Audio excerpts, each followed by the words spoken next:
And welcome, ladies and gentlemen, to GeekWatch, a subsidiary of the monastery, the open bar of the internet. I am your one and only gaming monk, better known as Mildra, and with me I have 1, 2, 3, 4 good brothers. Ha ha ha ha! We have our resident waifu hunter, good brother Akira. Theater Museum of America is a wonderful place to go to, so if whenever you're in the Roswell area, please do take the time to actually go there. We have our man guiding you through all of your manga dubs, good brother John. Ah, yes. Guys, welcome to my territory again. Let's have some fun. We have our resident cosplay fiend and kaiju apologist. Sorry, not kaiju, kaiji apologist. Sorry, good brother Slick Rick. Though you may apologize for certain kaiju. I mean, somebody has to apologize for Godzilla Jr. I don't associate with him. Thank you very much. Even then, I'm currently busy. I'm currently busy trying to contact photographers for Momo. Mm-hmm. And of course, the man of 1,000 runes, the CEO of Zadari Enterprises, and the bane of my fucking existence, good brother Xanatrix. Zadari Enterprises would like to remind you that we have the monopoly on telling the future. Don't try your tarot decks at home, people. Only we sell the real article. Mm-hmm. Well, it's for my grandmother. Too bad. Pay up. Look, if I'm gonna keep asking the devil for him to pay me the money he owes me, then no excuse. Hang on, let me. Got another message to send to him. Yeah. Where's my goddamn money? But we're not here to talk about what the devil owes me. We're here to talk about tarot. Now, this is something I've wanted to do for a little while. It was just trying to find the right timing. Now, obviously tarot. Obviously, the idea of a anime tarot is nothing new, and we have some very lovely card art that is shown here, and I have linked the DeviantArt page of the artist in the description. But because of the different themes and the different journeys that tarot can be used, it's only natural that it's cross-wired into geek culture in one form or another. Whether it be character-based tarot, there's actually a lovely tarot set that depicts a good amount of the cast from Full Metal Alchemist. Oh yes. And Of course, through stuff like Persona and a few other projects, and of course, Everway. Even though it's not using the standard tarot deck that everyone is familiar with, it is still using something tarot inspired, especially with the concept of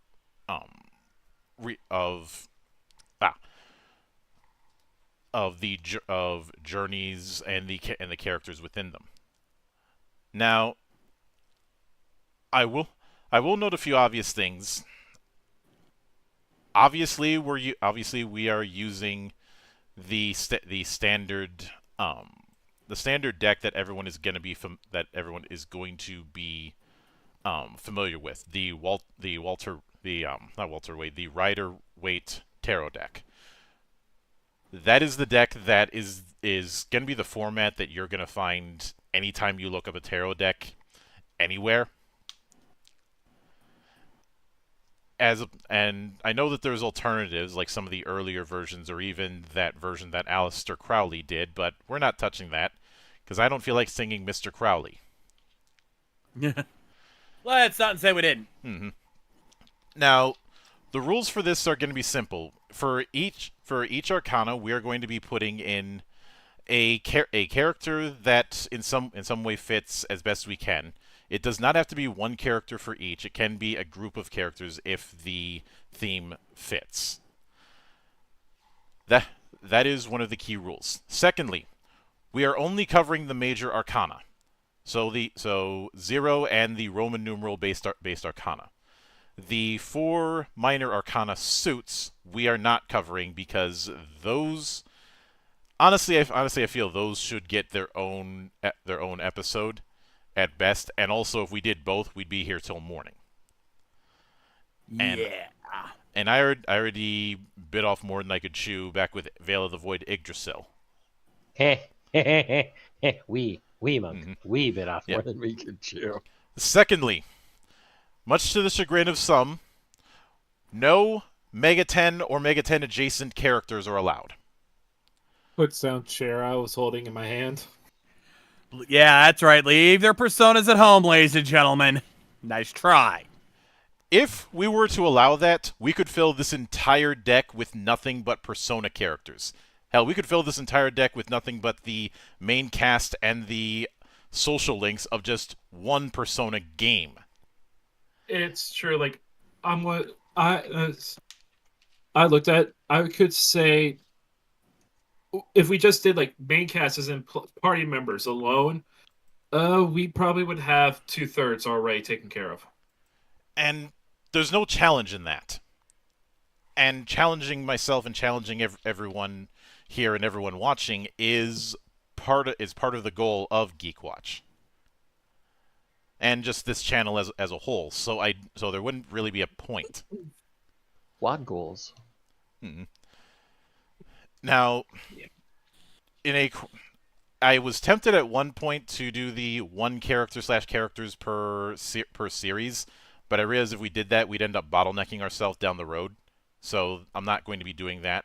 What I am going to be doing is no characters who debuted or had significant time in JoJo's Bizarre Adventure Part 3, Stardust Crusaders, are going to be allowed, since it would be too easy given how many of the stands in that are named after the greater arcana, and then later on switching over to Egyptian gods for some reason.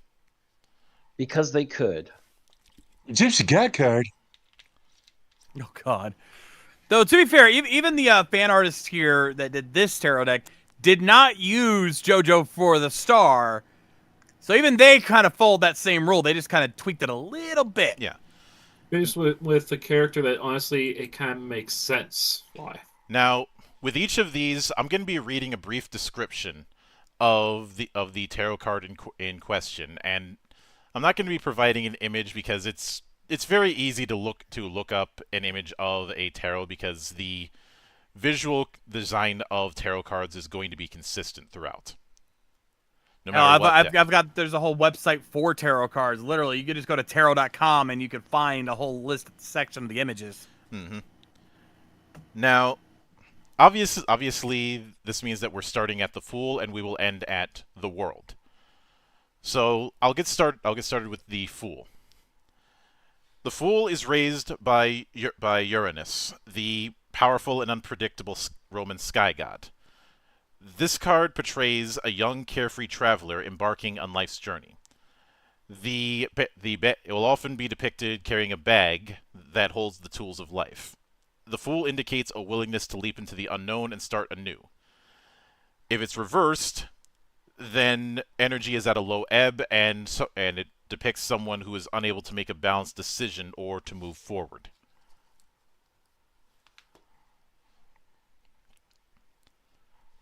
There are so many characters this could be. Mm-hmm. Yeah. Hell, the artist Aladox here gave us a good one right off the bat. Freaking Goku from original Dragon Ball. Mm-hmm. Mm-hmm. You know, when it was still trying to be a modern take on Journey to the West before before Toriyama forgot. That happens. And everyone Well- gets on Araki's case for that. As I've learned more and spoken with more creatives, I've gotten on people's case less and less for that, because when you've got so many moving parts, some things are going to get lost in the shuffle. Yeah. Yep. It's for the same reason. I remember the guy behind Wanted talking about how originally he was going to have it that superhero outfits were this ceremonial thing, but he forgot to put that in at one point during the development of the comic. I've got a character in mind, though. Who do you have in mind? Kite from Dot Hack. Ooh, yeah. I can't argue with that.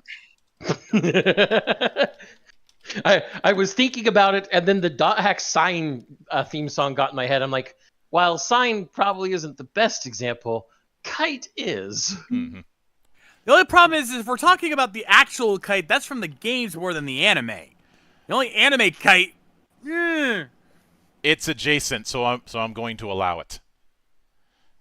I never thought that we were going to limit this to just anime and manga. Come on. There are anime Well- and manga video games as well. True, but let's at least try to keep it within anime as much as possible. Let's try not to make that the main rule. Yeah. Oh, I know. like- Dot Hack is a unique beast, though, being a multimedia project that intertwined between anime, manga, and games. Like You're not wrong. You're not wrong. I'm going to ask that. On that note, can we use Danganronpa characters? No. I'm going to go ahead and say no. Because while it started as a video game, there are sections of it that are only available in the anime. Facts. I feel like you and Coops might lean on that a little bit too much. So I'm gonna be heading that off at the pass. Like I told myself if I include that one, I'm only using one character, and even then, I don't think it would count. So I want to get that off the table first. Mm-hmm. So so we have Kite for the Fool. So next is the Magician. The first proper Roman numeral tarot. The Magician is associated with Mercury, and is a reminder that you have many gifts and many skills, ones that will set you apart from the crowd and let you begin new projects or overcome challenges. Now, reversed, it indicates deception or the need to be careful where you place trust. Oh, I already have this. I'm going with Lupin the Third. Because by the time we first see him, he is well prepared for most cases. I'll grant you that, but I think another interesting one to throw out there is now Fumi from Rising of the Shield Hero. Ooh, Absolutely. It covers both parts, too. That's why I threw it out there, yes. Got the many different shields, means he's got skills for many different circumstances, and on the reverse, he has to deal with a lot of mistrust because of what happens, especially in Season 1. So yeah, I absolutely think Naofumi would be perfect for that. Yeah. I can see that. Something I'll note with the card art that we had gotten is the two examples of the magician were a bit literal because one of them used the Dark Magician girl from Yu-Gi-Oh, and the other one used Lena Inverse from Slayers. Hey, John, you hear that? I hear TJ squealing for some reason. Oh think yeah, Lena- oh yeah, I hear that too. I think Lena Inverse fits the magician as the card meaning, though, as well, Monk.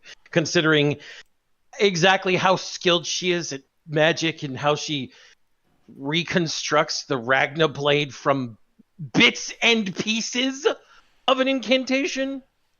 The reason I bring that up is I want to address a bit of a misnomer.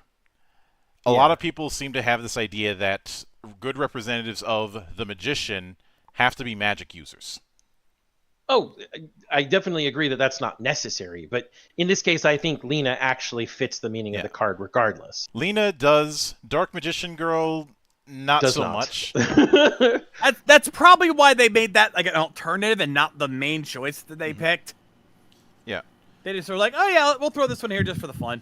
So the second arcana is the High Priestess, which is usually associated with the moon. It is a card of intuition and awareness, one that urges you to listen to inner voice and instincts, that the mind knows far more than you think. Reversed, it indicates vanity, instability, selfishness, and deception. Oh man, I want to hear other people's characters, but I've already got one. Kind of struggle on this one personally. Same. Inosuke from Demon Slayer. I'm not wrong. I'm not wrong. He relies on his instincts and he's pretty vain. Oh, you're not I see wrong. it. I see it. Mm-hmm. Yep. Oh, and I can see like the basic tarot card of him right now. Instead of the pillars that usually are on the sides, it's his jaded sword. With the swordsmith in the background being angry somewhere. Yep. Oh. Inosuke learned breathing purely through his own instincts. Mm-hmm. He does everything through his own instincts. I swear to God, like the boar that he is. Mm-hmm. And but he's also extremely vain. Not about his looks. He doesn't give a shit about his looks. It's about his skills. It's all about his skills. Even though whenever he's depicted with his mask off, I end up thinking, are you related to Miriam from Bloodstained? He is a typical Bishonen. This is true. Which Or an ikemen for those who might prefer modern terminology. Mm-hmm. But next is the third arcana, the Empress. Now, the Empress is usually associated with Venus, and tends to symbolize motherhood, the earth, and practical wisdom, usually depicted with images of fruits and stars. It can also suggest luxury and abundance. And reverse could indicate overindulgence, overenjoyment of pleasures, a tendency to become domineering, and barrenness. Yeah, I think Aladox hit the nail on the head with this one with Fujika Mine. Oh yeah. Yeah. But Is there anything beyond Fujiko that we can choose, though? That's true. That's the question. Like, who else can we think of? Can you say the reverse again? I'll be right back, guys. I'll be back in a bag. I pick up the wife. I already have an idea, but I have like 2 ideas in mind, but I want to confirm with the reverse. Yeah. Yeah, I have a few as well. Overindulgent, a tendency to become domineering, barrenness, overindulgence in sensual pleasures. Maybe not the last one, but to an extent, Nami. I was actually thinking Esdeath. Ooh, that's as also death good. would work too. My thought was Athena from Saint Seiya. For Oh, the that's a good mothering. one. That's a good. For... That's a I good need to one. do that. I need to sit down and watch that one. Am I just Yeah. gonna bring in all the classic anime or something? Is this my like- fate? I'm putting in Athena for this because I think with some of the ones that are mentioned, there's a bit more leaning towards the reverse than the upright interpretation. I get that, but it's like we still like Nami. When I think of her, it's like the few. Like I'm a, like for those watching at home, I don't watch One Piece that much. There's other things I want to do, or I don't have the time to sit down and watch it. So what few times I have seen it, yeah, she has she primarily focuses usually with her character on the reverse. However, I remember Hazard Punk and how she treated the kids. That's what led me to the positive side for her. Yep. So next is the fourth arcana, the Emperor. The Emperor tends to be associated with Ares, and if the Empress represents a divine mother, the Emperor represents a divine father. Tends to be depicted kind of like an ancient Roman emperor, and being a personification of temporal power, usually leaning towards the accumulation of material wealth, as well as discipline and desire for independence. Reversed, it can signify rigidity, a lack of self-control, or a immature approach to things. I hate that we had Naofumi earlier because there are some parts to him that that work on the positive side of this. But Anybody got anything? I need to watch more. Well, Kaiba's already in the example, so I can't use him. This is true. Mm-hmm. I'm going to use an example from one of our Parliament seasons, and it's going to be the Adam versus Zeus fight. Each one of them represents either side of that card from Record of Ragnarok. Let me raise you one. This might be a bit of a stretch, but Daisuke Kanbei. Yes, yes. I thought that was originally you was gonna go with Zan. Daisuke Kanbei. Mm-hmm. Yeah. I can see Daisuke Kanbei. I can see it. I mean, if we wanted to step outside of anime and manga, we could always go with the God Kuroto Dan. But I mean, you know. Well, then again, you would do it. But Kanbei, the real problem that I see with the Kanbei thing is while he's really fun in Fugo Keiji, and he has the whole material wealth thing, he doesn't really have the fatherly thing going on.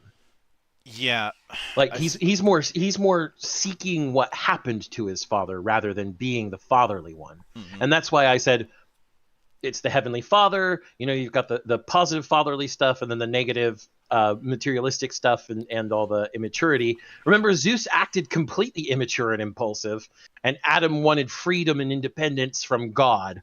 And so I was just like, Adam versus Zeus. It's perfect for this card. Yep. Oh, I actually just thought of one. I just thought of one as well. Akatsuki Osawa. Oh, yo, from Rogue Hero, yes. He is a character that who seeks independence in a way. Like he basically does. When many times people have tried to blackmail him to coercion, he says "fuck you" and does his own thing. He has become even though it's not a father figure, it's more older brother figure. He becomes that kind of figure to. Coops, remind me her name. Mew. Mew, thank you. It's Mew. And he already has an established structure of how he does stuff. And we see that throughout the whole thing. if you don't mind me throwing in a bit of a classic, and this might be a bit of a stretch, but hear me out. Go ahead. Straight Cougar. From Scried. I'm the only one who gets that reference, Monk. Yeah, you got me there. I can see it, Monk, but I'm the only one who gets that reference. It kind of defeats the purpose, I think. The reason why I'm picking Straight Cougar is he is more or less at the end of his journey, at his particular journey, and has found a balance between the two extremes of law and chaos that's very much part of the themes within Scried. Mm-hmm. But also the fact that in different ways he ends up being a mentor figure to both Ryuho and Kazuma. Mm-hmm.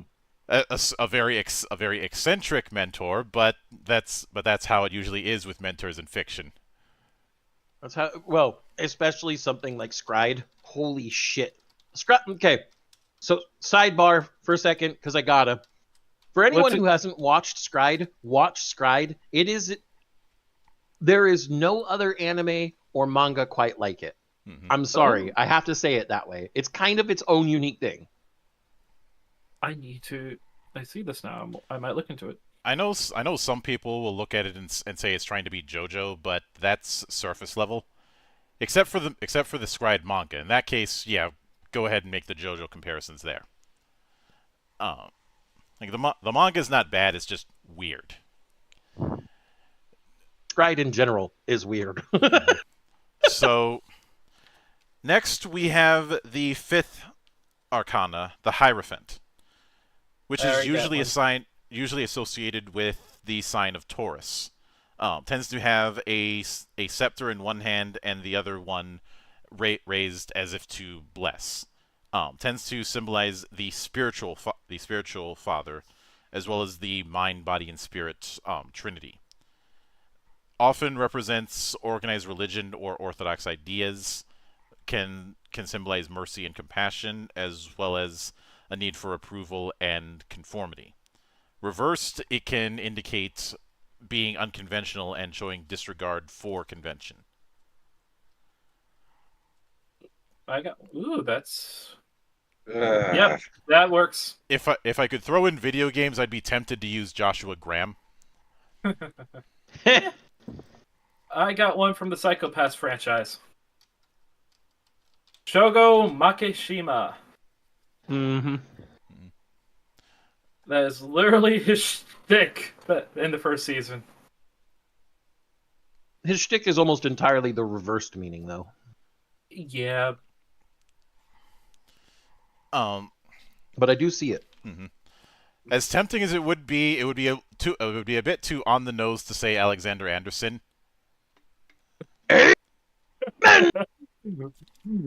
If only because he is too aggressive to be the Hierophant. Well, the Hierophant is usually represented as some sort of spiritual leader. Well then, Monk, step to the side, Integra Helsing. Yes. Honestly, yes. She's both. She wants conformity and acceptance of her organization, but her organization itself is breaking the mold. So, oh yeah, it's both meanings in one. Integra Helsing, the leader of the Helsing organization. I mean, you can even, to a lesser extent, for most of Helsing, put Ceres in the same boat with her, because Ceres is pretty conforming until she finally drinks Pip's blood, and all of a sudden, I'm a fuck mothering vampire, just like my master. Yeah. Alucard doesn't go anywhere near the Hierophant. Fuck that. No. No, he He's doesn't. too bad. That's for that. And I think we all know He's where he going to fuck the fear turkey. Okay, Takada. And I think we unfortunately have a bot. Can you take care of that, Zan? On it. Wait, where? YouTube. I don't see anything typed on YouTube. Hold on. I Let see me it. refresh. I see it. I'm refreshing now. The chat is not showing on YouTube. Check live chat. No, Yep, I got it. It wasn't on live chat automatically. That's kind of stupid. Terror Destroyer. Um, Jesus. Yeah, bots. Not Yeah, even once. we report it, and we hide it. Mm-hmm. And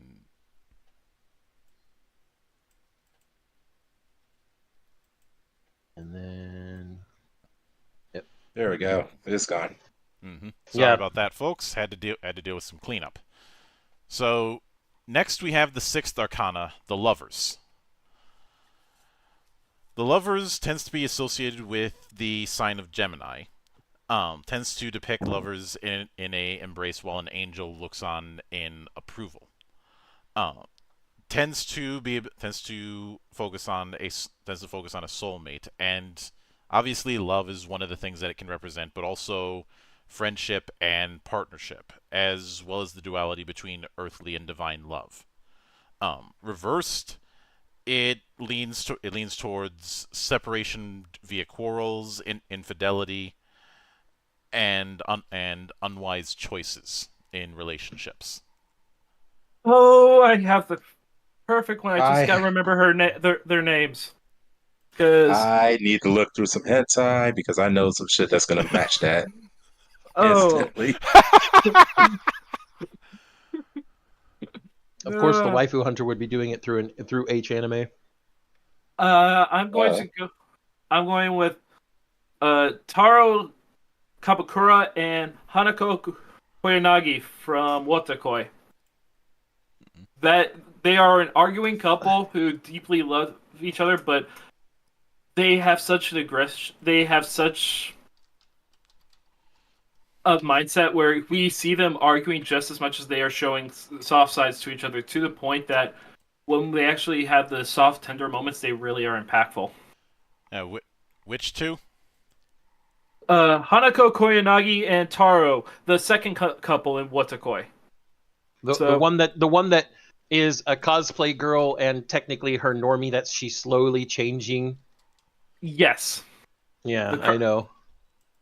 I am so happy I have all the mangas and then rebought the complete set. Ah. All right. I can work with it. Well, hold on. Let me look up the. I can't remember the.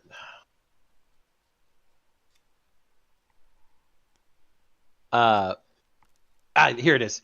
Rike ga koi ni ochita no de shome shimashita, or shimeta, also known as science has fallen in love, so we tried to prove it. That's a good example. That entire fucking anime, every couple, Yeah. Yes. could also fit. And I honestly would say the same with all for what's core, but I'm singing out. I know. Once. I know. Like, let's face it. also, I am laughing. I am laughing because of where Watakoi premiered as far as the anime in Japan. Yep. Noitamina strikes again. Mm-hmm. So, next we have the 7th Arcana, the Chariot. This one tends to be associated with the sign of Cancer and the Moon. Usually involving a chariot that's pulled by a black and white sphinx. Sometimes it will have the Taiji on it.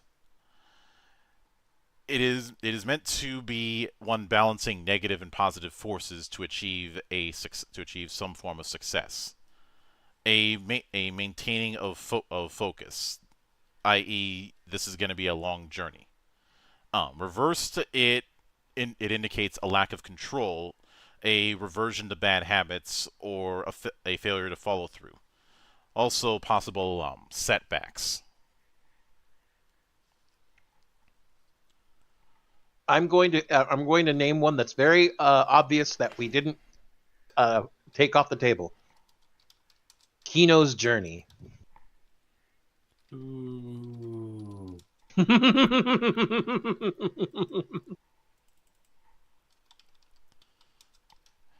Yeah, mean, if you feel like causing psychic damage to yourself, you can always rely on Kino's journey. I love Kino's journey, despite how melancholy it gets.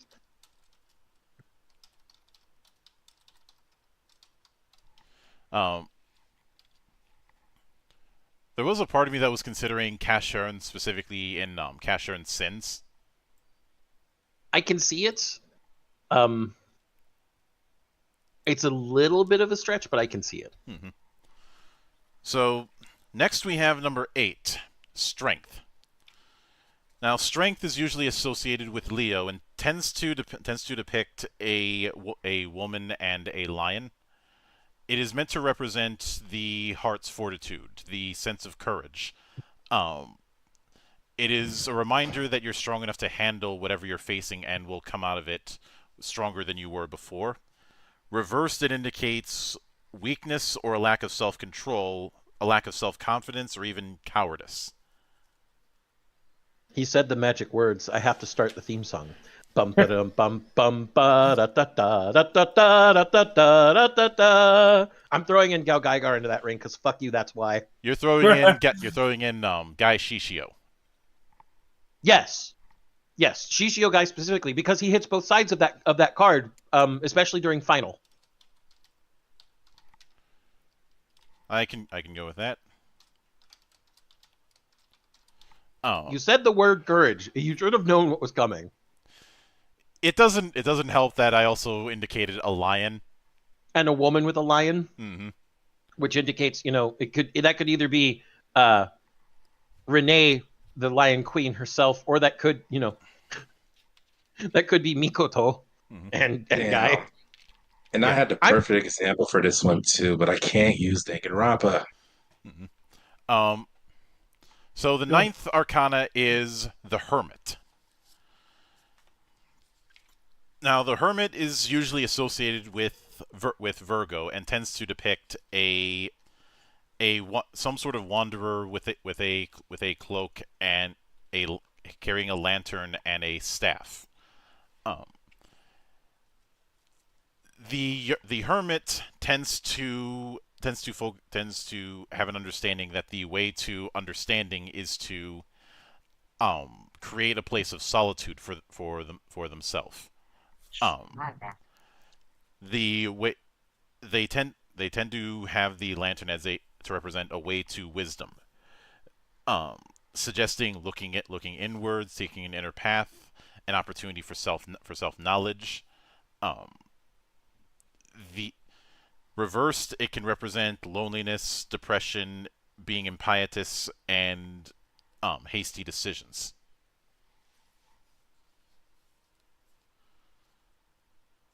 If there's one character I think that might fit that mold, that would be Kyosuke Kiryu or Callan Kessler from Yu-Gi-Oh! 5Ds. I could see it. Zan, let me know if you think this is cheating. Go for it. Mo Ming, a.k.a. Nameless, from Fung Wan. Yes, that is cheating. Fuck you. That is cheating, you dick. Pulling straight from... No. Do you have any idea what they're saying? I think we lost the monk. Okay, if not him, Seiichiro Hiko.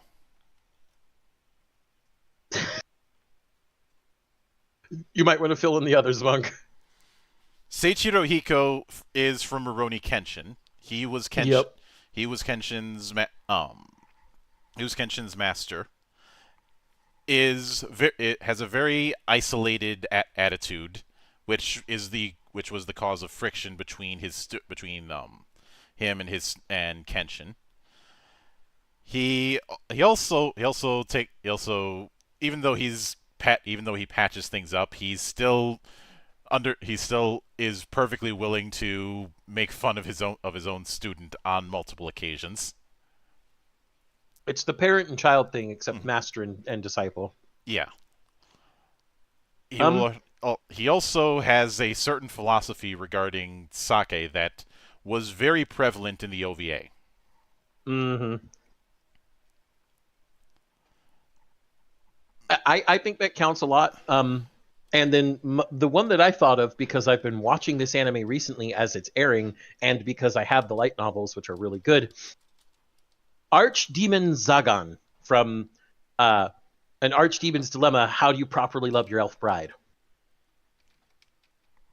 Because Zagan's whole story is he was originally a street rat orphan who was picked up by a sorcerer to be used as an experiment, but because of a unique type of, I guess, not only does he have what's basically photographic memory, but he's got a unique type of perception that allows him to intuit magic really easily. Mm-hmm.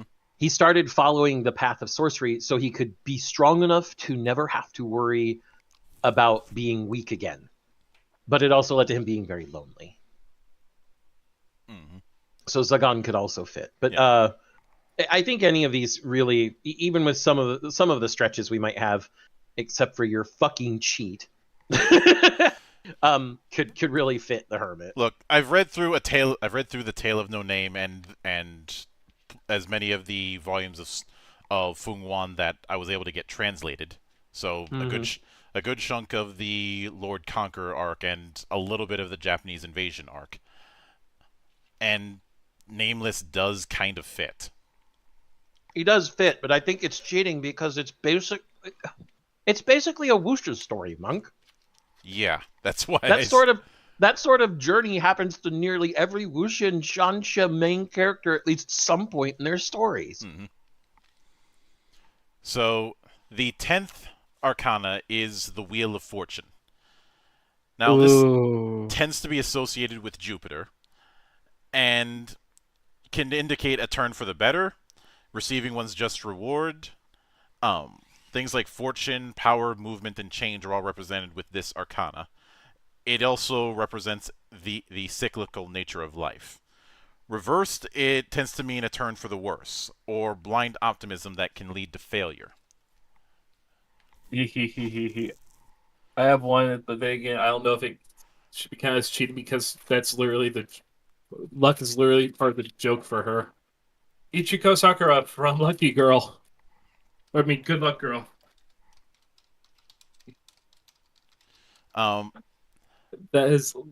She is a individual who has extra normally good luck to the point that someone had to go down, like the gods themselves said, yeah, you had too much, and they had to send someone to extract all that good luck.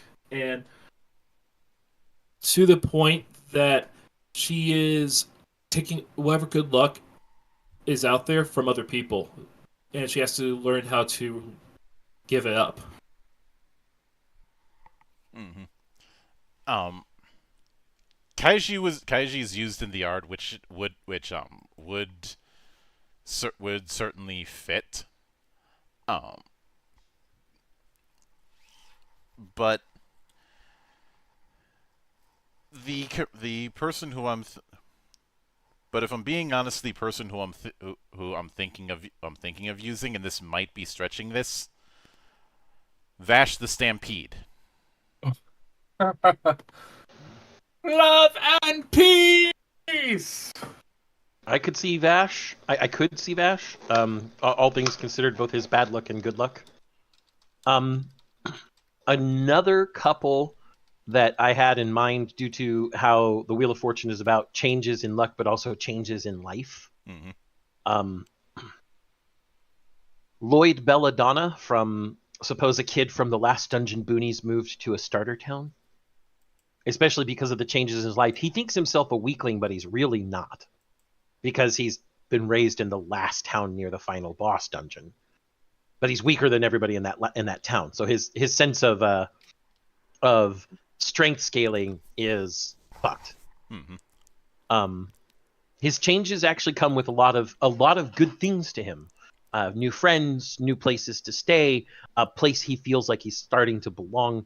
But there's also, because of his optimism, times where he does fail to properly account for certain threats. Mm-hmm. because they're threats that would only be threats to the people there and not to him. Mm-hmm. The other person that I am thinking, and while we haven't watched this yet on Parliament, it is on the circle. I'm almost sure of it. From Death Parade, Oh yes, the assistant girl, the black-haired woman to Deckham.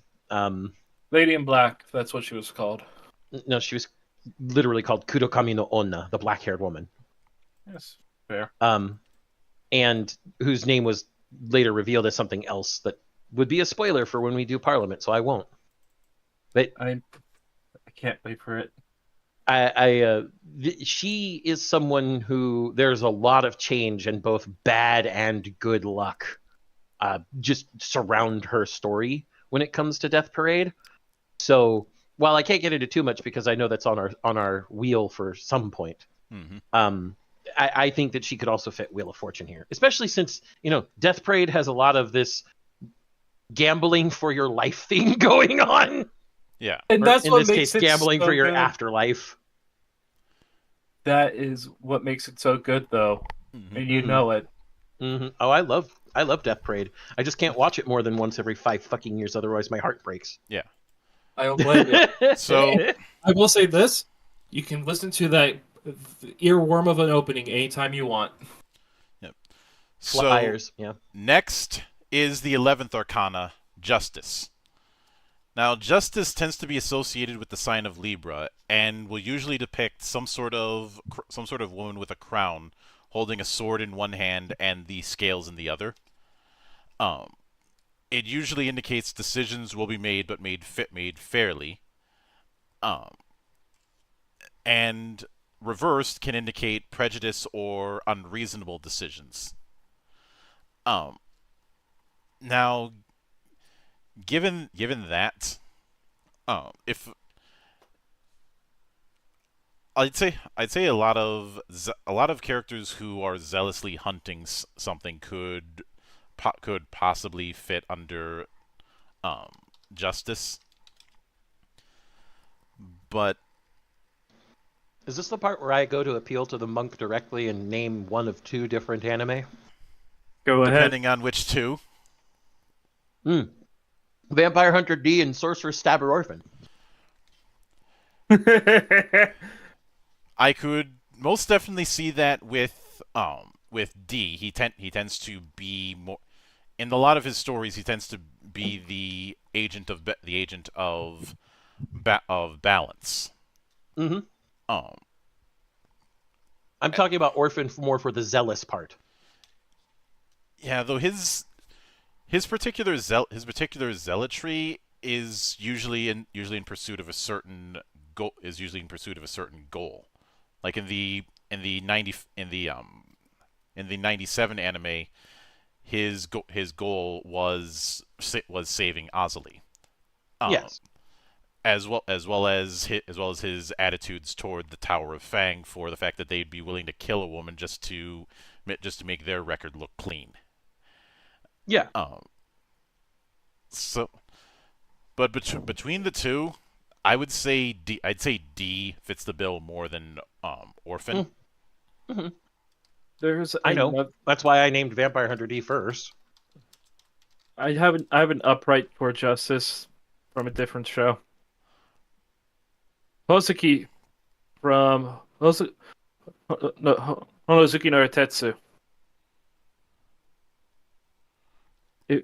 He is the assistant to. He is basically the assistant to the King of Hell, and his job is make sure everything is done accordingly. So he is by the books, by law, but at the same time he is fair with the judgment to the point. There are some people that when he sees what happens, he's like, "Yep, no, this is too much for you. You don't belong in this part of hell.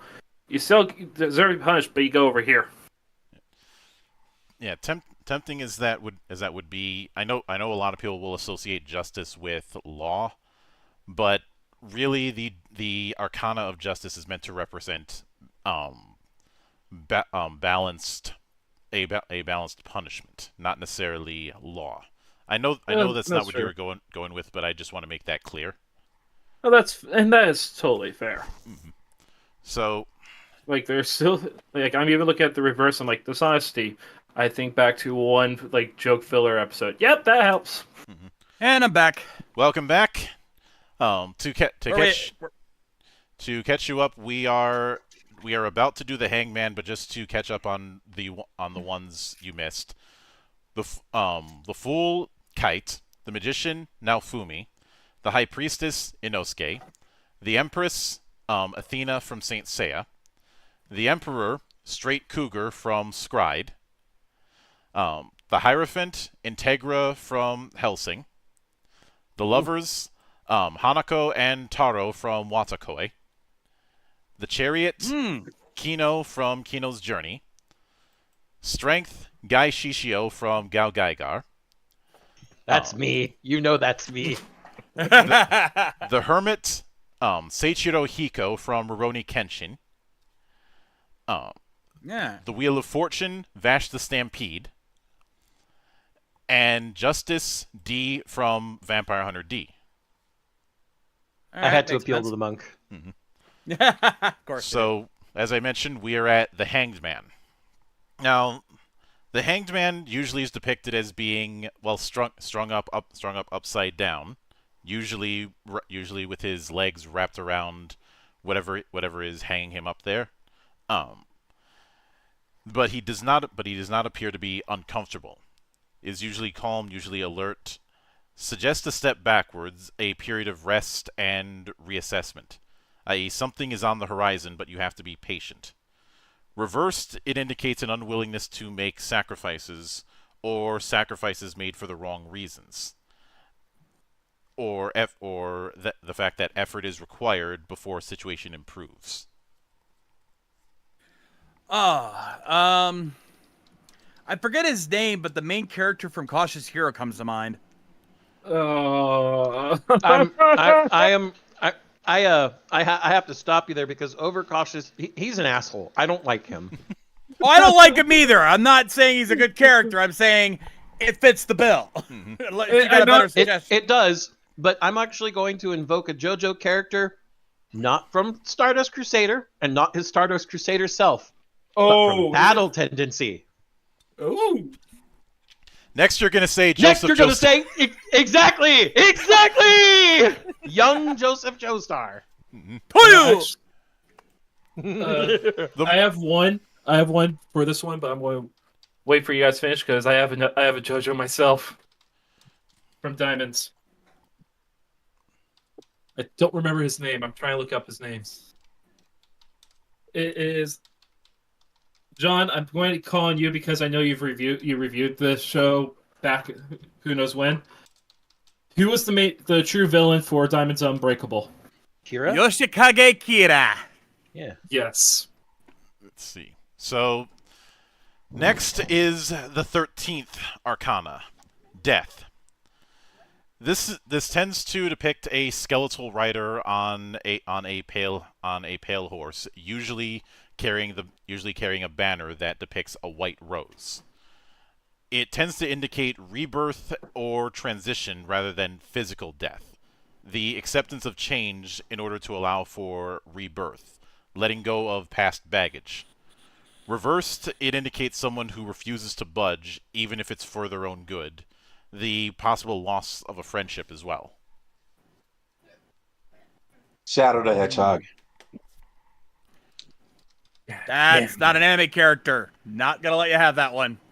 No, Sonic X doesn't count. Damn it!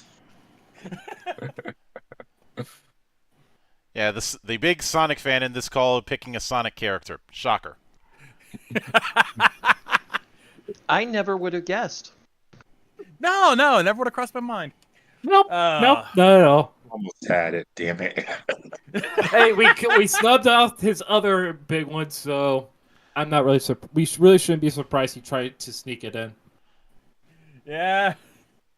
For If those this were video wondering, game tarot, you would have gotten it, but this ain't video games. Yeah. yeah. And before anyone asks, we also said no for Danganronpa, even though there are some characters exclusively to select anime properties, but since that still goes to a video game franchise, we decided no. And the only exception was Dot Hack at the very beginning, and that's just because Dot Hack is so intertwined in all of its media, you can't really separate it. Yeah. Nah. But No, as far as this one goes, oh, that one's a stumper. I'm literally looking. so being able to give up past baggage to allow change, or some sort of, I'm gonna be a little literal with this one, Monk. Uh-oh. Rimuru Tempest from that time I reincarnated as a slime. Ooh! Yeah! It fits No, I see it! entirely. He gives up his memories of Earth and says that in his next life he'll do a bunch of shit, and then he becomes a super powerful slime and eventually a demon lord. I could see that. No, yeah, no, I like that. It's a bit literal, but it fits. If the shoe fits, if the shoe fits. Yeah. No. And, We're talking remind tax. me, and remind me again the reverse. The reversed is refusing to budge, even if it's for their own good. He did that when he refused to let any of his dead ogres stay dead, even though it might stop his ascension to demon god. Though it didn't. In fact, it was it rewarded his ascension to demon god and also strengthened all of the dead people. That's what I was thinking too. Yeah, that fits. If it weren't for the video game thing, you want the video game rule that we put in. Do you want to know who I would have suggested otherwise? Who? Kane. Okay, yeah. Yeah. I mean, his whole thing is trying to find a way out of a no-win situation. Either he sacrifices himself, the last vampire is more or less dead, and he dooms Nas and new guardians are born completely under the control of the powers that be. Thus dooming Nosgoth to the same cycle it's always been stuck in. Mm-hmm. Or he refuses the sacrifice, which he did, which led to Soul The Reaver, decay. and Nosgoth eternally decays. And then of course, yeah, him and Raziel eventually team up after, determining, hey, it's not us who are the bad guys, it's this motherfucker right here. Mm-hmm. And we get Soul Reaver Defiance, which is unfortunately the last fucking game in the series, and I want more, but Crystal Dynamics doesn't exist anymore. I'm fine. Don't worry. That and we'd have to find somebody who can have the same gravitas as Tony J, and that's not easy to do. No, it's not. No. Yes, it is unfortunate that Tony J is gone. Mm-hmm. No. But the next one that we have, and for what is Temperance. Now, Temperance is usually assigned with Sagittarius. It usually depicts an angel pouring liquid from one vessel into another, blending the essences in both. It can represent a mixing of elements within oneself and within relationships. Someone reaching into the past for continuity that they can carry into the future. Reversed, it indicates disharmony, frustration, and people working at cross purposes. What are we watching again? Kingdom. We're watching Kingdom now, apparently. Oh, I'm sorry. I'm looking at correct me if I'm wrong, but our main character for Erased, doesn't he, in a way, doesn't this work for him? Satoru? Yeah. I could see Satoru kind of fitting into here. Yeah. I can think of there's one that that really comes to mind that this might be a bit of a stretch, but is what I'm leaning towards, especially given the arc that we've seen when we covered it. Okay. Shimazu Toyohisa from Drifters. Yes! No, just the three of them, Monk. All three of them, because you said we could do groups. Mm-hmm. Yes. Toyohisa, Yes. Nobunaga, and fucking Yoichi. Yep. Those Yeah. three. Absolutely. We'll throw in the Drifters main crew. Why not? You know, because they start just trying to survive in this weird ass place that they've been put in, and eventually start building a micronation composed of a bunch of different races. It's not even a micronation. They're trying to take over what the Orte Empire used to have. Mm-hmm. Why? Because Nobunaga says so. Because Nobunaga said so, and Toyohisa's like, yeah, we got to make things right. And Nobunaga's like, what? I just want a kingdom again. I don't want to be the king this time, though. The king gets aimed at. I don't want to be aimed at anymore. No, he just wants to make Shimazu the king. Yeah, Shimazu's his decoy. I mean, king. I mean, decoy. I mean, king. You mean a Kagemusha? Except Toyohisa would never be a Kagemusha. Let's face it, like as soon as someone comes in, Toyohisa would be killing him left and right. No. Toyohisa wouldn't be killing them left and right. He'd say, and I quote, "Kubi, leave me your head." But next is the 15th Arcana, the one that people less enlightened seem to associate with me, the devil. That's kind of racist of them. The devil Arcana is associated with the sign of Capricorn. And usually depicts a couple that's either chained or in some sort of for lack of a better term, bondage. I mean, the classic card has them with collars attached to a pillar that the devil is looking over. It tends to represent emotional, spiritual, or physical bondage, superficial attachments or relationships based on material gain. But the chains can be broken with willpower. Can also relate to deviant tendencies or cults. Reversed, it tends to mean that you're facing bad habits or addiction. The idea is the devil is trying to convince you have no options, but you actually don't.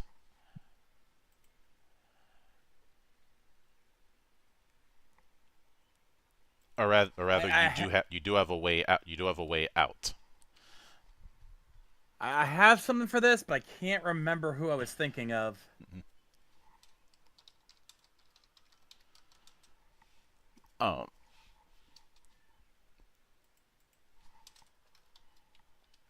And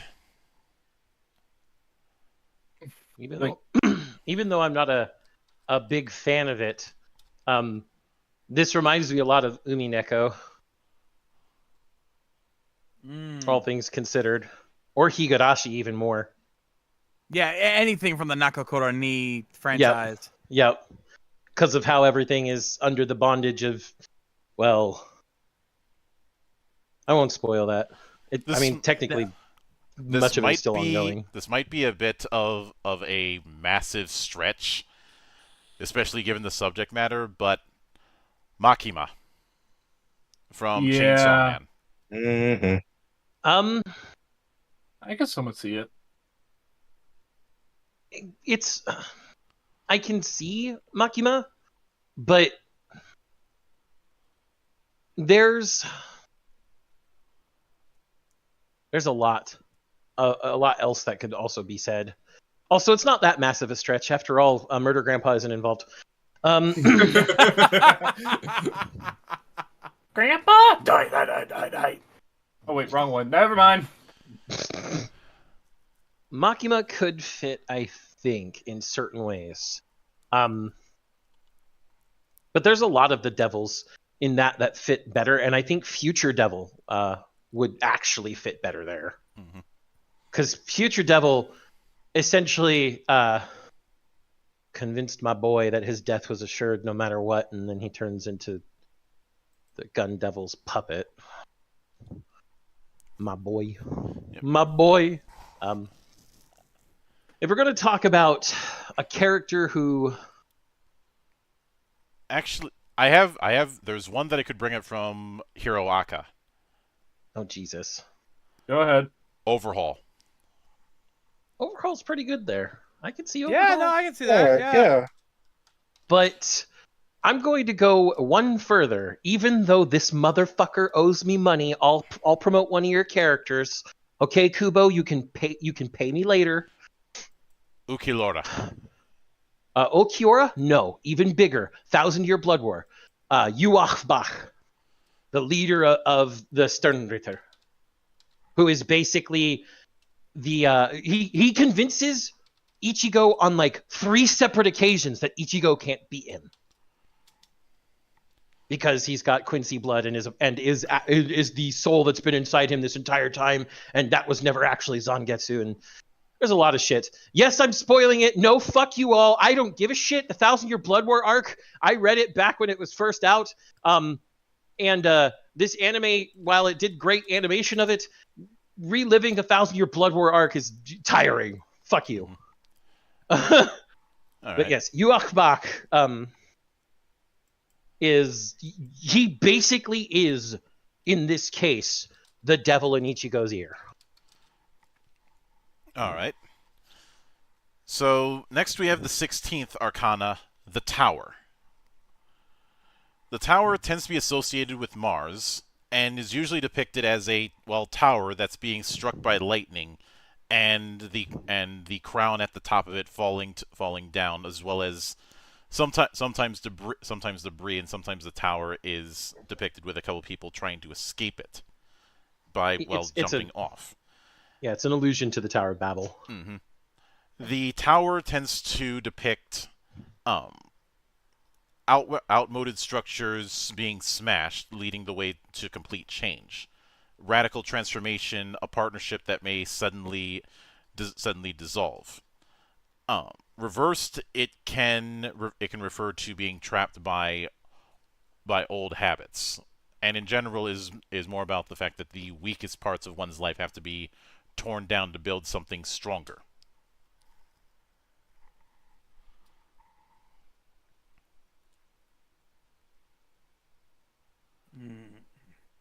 And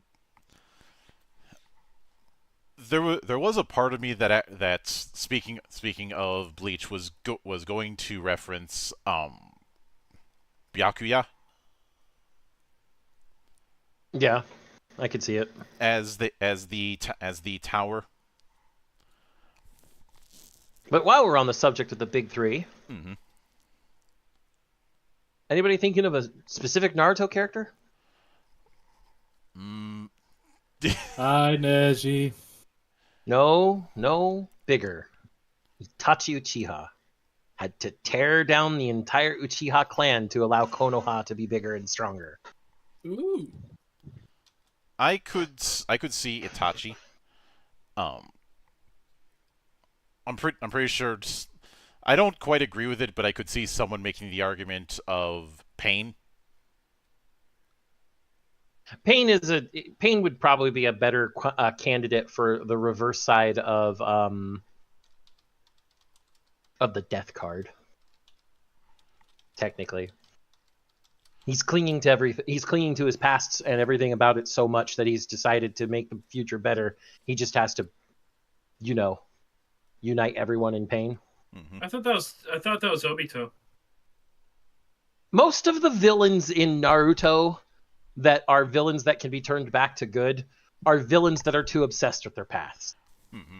Pain does it, Obito does it, but like actual villains that you just have to kill, such as Madara, are not attached to the past. They're just attached to being megalomaniacal assholes. Yeah, that's. And I thought that was maniacal assholes. I thought that was Donzo. Oh wait, he's Donzo. just an asshole. Donzo would be like the tower in this case. I could see Donzo being the tower for sure, but his is too brutal. You're not just sacrificing the weak. You're sacrificing everything to rebuild. Donzo, I really think Donzo deserves an episode of Analyzing Evil by the Vile Eye. His approach was being an extreme pragmatist. which makes some of the most terrifying villains, to be, if we're being fully honest here. Someone who's just doing it for pragmatism is they're literally cutting out everything they consider unnecessary just so everything necessary will thrive. Yeah. But I think that Itachi still fits the tower most if we're going to talk Naruto characters. I could accept that. Especially given how you have him being depicted as the dragon kind of villain until more of the story comes about. Everybody has their problems with Naruto, but I do think as time goes on, we're going to see more of a reevaluation, especially since Boruto hasn't exactly worked out. And truth be told, I'm not going to do it as a geek watch, but one of these days I do want to spend some time examining why Boruto hasn't been able to stick. Because it's trying to do the same thing. I mean, I can settle that in one sentence, Monk. It is trying to do the same hero's journey Naruto already did. I would say it's the fact that it comes down to one word, and I do have to invoke Dr. Cox with this. Jeez. COMMITTTTTTT. Because I remember watching the early episodes during the Toonami call-ins with you, John, and one of the things that we enjoyed early on was the fact that Boruto was not anything like his father. Even at that age, he had a different outlook, and I said if you take a different outlook building around him, you'd have something. But that's not what they did. It was a case of having a different outlook and then trying to pull things back. And even the time skip hasn't really helped matters. Let's remind everybody that he was given an unnamed dojutsu, instead of just being given the Byakugan because Kishimoto forgot for 700 chapters. From what I recall, a good chunk of Boruto wasn't even written by him. He ended up coming in a little ways in as a Hail Mary move. Which probably answers a lot. Well, Kishimoto did name him. And do you know why Boruto is named Boruto? Why? Because his uncle is named Neji. Neji means twisted, Nejire means twisted, and Neji means screws, as in the hardware item. He's named Bolt as a pairing for screw. It's dumb. And Kishimoto's the one that chose that name. And here I thought Dragon Ball's character names were dumb. At least with that, they're dumb with a purpose. Using running gags is a thing throughout Toriyama's work. Well, and then the fact that Sasuke teaches Bolt instead of Naruto teaching Bolt is directly, and Kishimoto said this in an interview, is directly an inspiration from Piccolo and Gohan. Which, okay, you could probably work that. I mean, I'd said a good chunk of Dragon Ball Super was the Vegeta show, but again, it's a case of trying to do what came before instead of realizing you've got a new angle to go with and should stick to that. I even pitched an idea of him doing that and building it around the difference between whatever the hero image that everybody has of the Hokage versus the person who knew him better than anyone else, who's like, no, he was a complete dick. Which is kind of the attitude I was doing with that treatment of Falcon and Winter Soldier we talked about a year ago when we were discussing Captain Marvel. Of one side only knows Steve Rogers as Captain America, the other one knows him as Steve Rogers. Both of them are right, but both of them are wrong. Well, there's an early quote early on where after Bolt finds out that Naruto's father didn't even get to raise him. That Minato didn't get to raise Naruto. He even kind of grumbles about it in Umbrage that how does my dad even know how father-son relationships are supposed to work? He never had one. Mhm. And I thought, this writing is going downhill fast. Yeah. But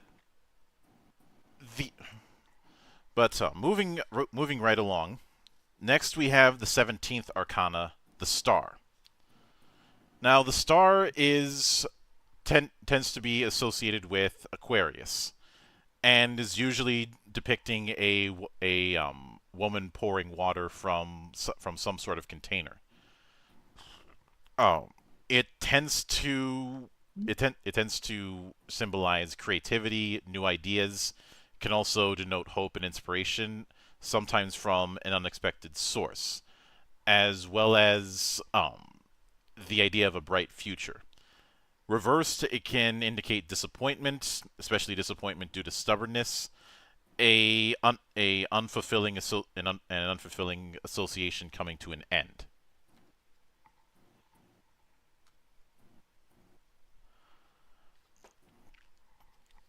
Kind of sad we're not doing a Toku version of this because I actually might have had an answer for that, but Yeah, you and I are both thinking the same thing there. I'm sure of it, John. If it's a Toku version of this, I know exactly who we're throwing in there. Who are you thinking? See if we're matching up. Okay, give me just a second because I know who it is. The name is escaping me for a second here.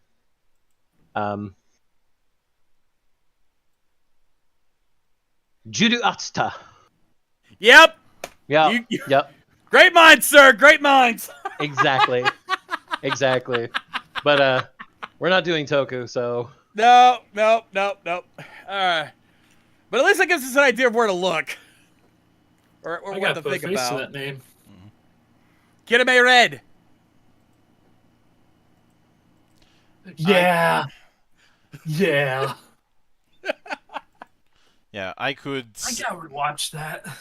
Look, maybe a few months down the road we'll revisit this with Toku characters.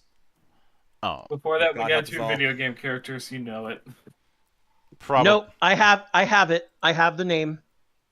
And it's a very recent name. And it's a very good name. And everybody should watch this. But, well, no, the name is good in Japanese. The fucking localization. I wish they'd done a different name for the title for English. However, I'm going to put forth Laios' adventuring group from Dungeon Meshi. All that creativity and hope in going to find Falim. Also, all the creativity with food. Oh yeah. As I'm pretty sure Lady Kate would agree with you, considering she's watched that anime. It's so fucking good. The manga is so fucking good too. The Dungeon Meshi. Mm-hmm. Yeah, she's right here, and she absolutely agrees. Yeah. Also the translation of Dungeon Meshi into Delicious in Dungeon is stupid, and I hate it. You could have done Dungeon Meals, which would have literally matched the whole thing, or Dungeon Dining, which would have been a much more classy way of doing it. I would have gone with Dungeon Dining. Yeah, Dungeon Dining. That would have been great. But no, you call it Delicious in Dungeon. Fuck you, whoever decided that was going to be the localized name. Mm-hmm. Oh, You ready for that AI ideas to come through? AI. Okay, I've put Dungeon Meshi through DeepL, the actual kana, and it came out with Dungeon Dining. So AI agrees with me. Better name. yeah. But yeah, Laios' adventuring group. They have a lot of hope. They have a lot of creativity. They're constantly pushing towards that goal, but sometimes, they're stubborn about stuff, and shit goes backwards on them. Mm-hmm. So it all fits. Yeah. So next is the 18th Arcana, the Moon, which I do remember giving you the skinny about this one when we were doing prep, John. The Moon rules the subconscious. Sometimes this is associated with psychic things, but often is associated with strong intuition.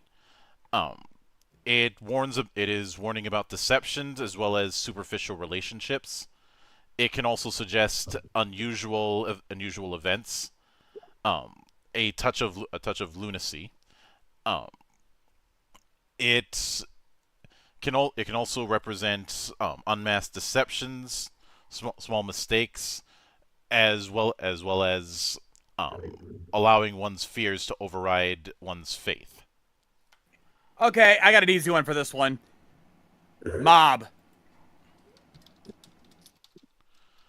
And not just for the psychic part, but for everything else about it too.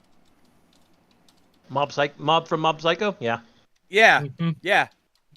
I think that not just for the psychic part, but just for everything else about it. That sums up Mob Psycho 100 in a nutshell. Mm-hmm. If I was able to use Toku, I would use a certain detective with a back scratcher, who is not easily fooled. He is skilled at being fooled. Oh, look, there's a UFO. Wait, really? Where? Yep. Falling for the oldest trick, but falling for it so hard he drags other people into it. Hell, at the end of that episode, he gets fooled so hard it actually becomes a reality. But next is the sun.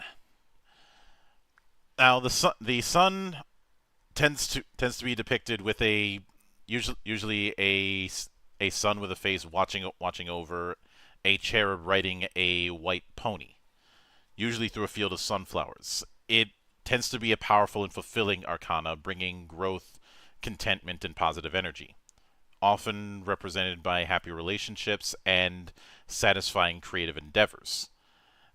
It could represent the time to expand one's horizons. Reversed, it could indicate block energy or setbacks. Ah, that's a toughie. Actually, I've got one for you. I forget his name. Main character from Real Life. Ooh. Which we recently watched. Yeah. He was a force of positive energy for everyone around him, but he also went through a lot of setbacks in his life to get to that point. Yep. Kaizaki indeed did do so. Yeah, so there you go. We don't need to always have to be action or supernatural stuff or super like human stuff. Let's keep some a little more down to earth. Right, Yeah. right. He did have that, and he did have that kind of energy. Even if his even if his schoolwork was lacking. Yeah, there's your setbacks. There's your setbacks. Endless makeup hell. Oh my god. What was the? Like, I don't know if this would count, but Restaurant to Another World. The one prince who had the quote unquote. I know what you're talking about. Poor guy had a crush on the other princess and just could not get the courage to ask her out. It took 2 seasons, John. I know. We saw me and Lady K have watched season 2 of that. Trust me, we know. So next is the 20th arcana, Judgment, which tends to be associated with Pluto, or Hades if you want to go with that, and you don't want a bunch of Disney dog jokes. Although these days I'd say the Disney dog jokes would be an improvement from thinking about anything else with the rat.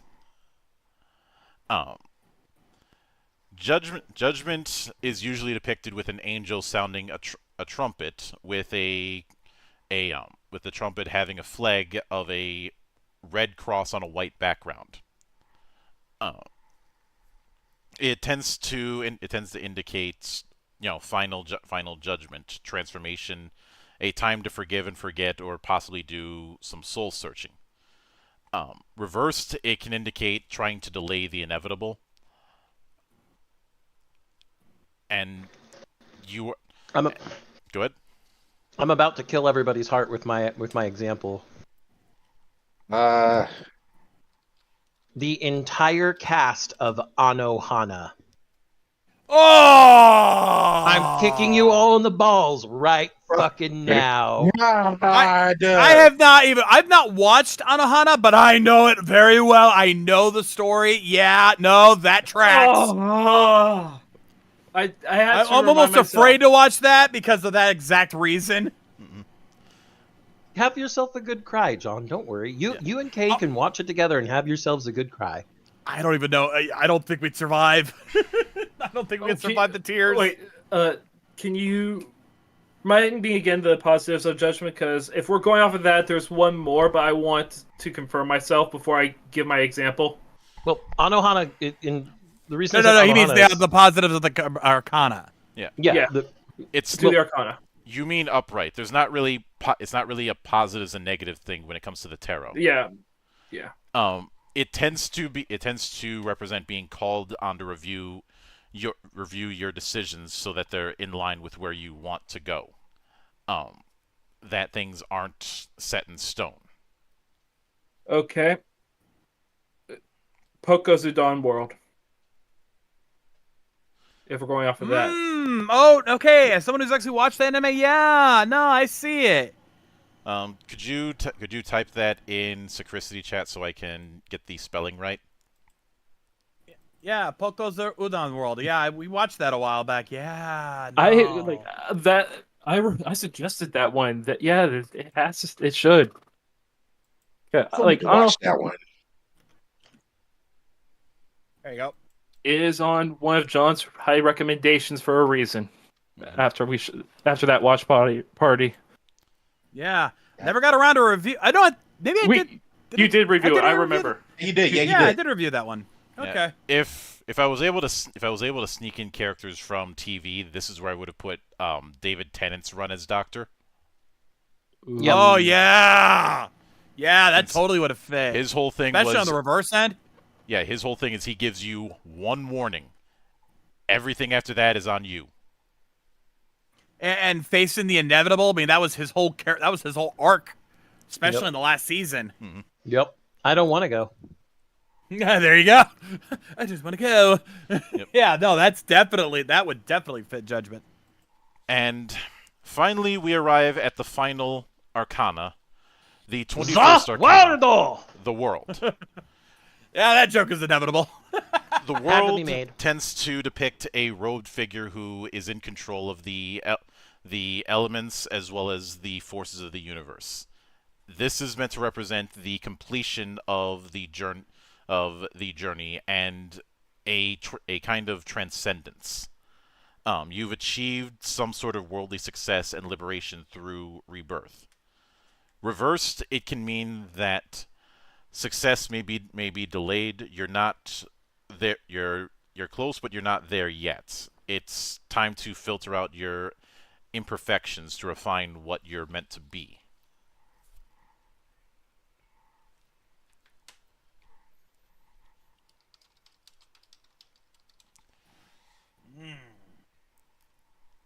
And this one might be a bit of a stretch, and you can tell me if I'm pulling this out of my ass. Okay. Whitebeard. Ooh.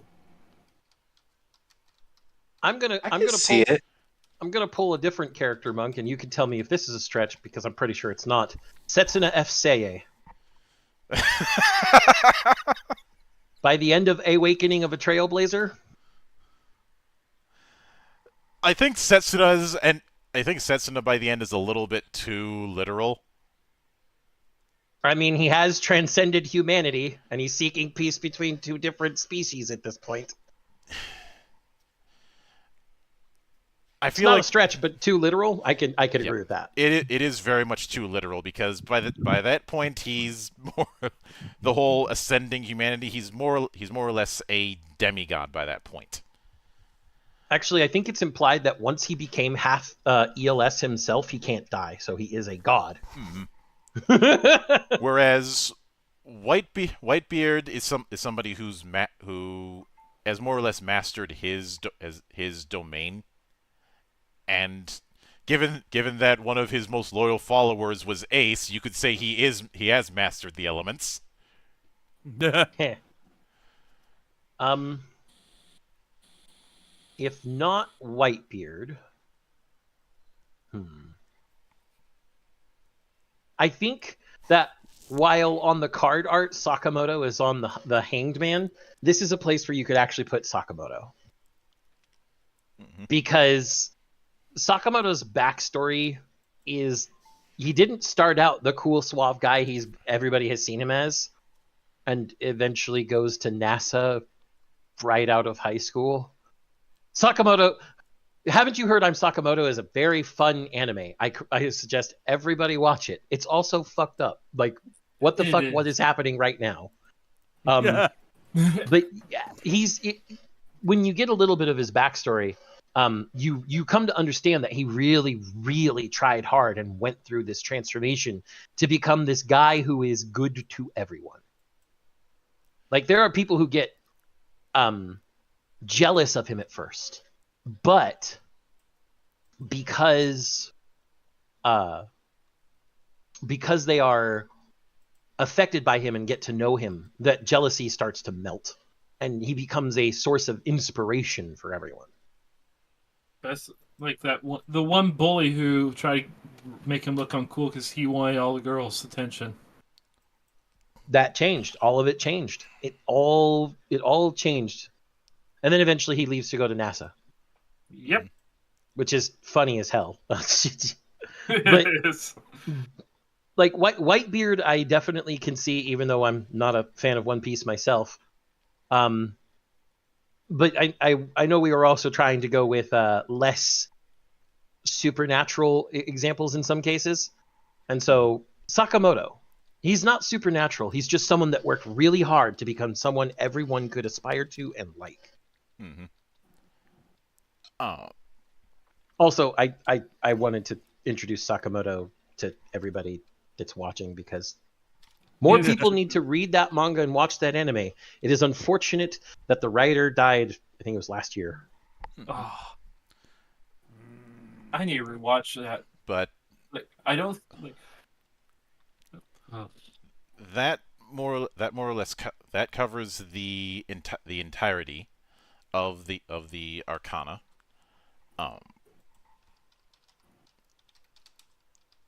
And I will admit that I think some of the Arcana in this were easier to translate into characters than others.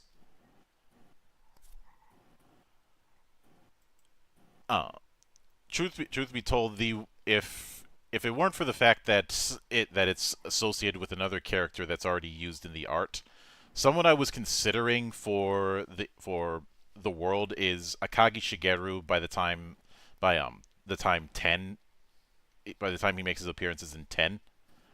Because by that point he is at the end of his particular journey and has become this legend in the gambling underworld, to the point where after he passes away, his grave is somewhat defaced, but it's not defaced out of malice. It's because people took pieces of it as good luck charms.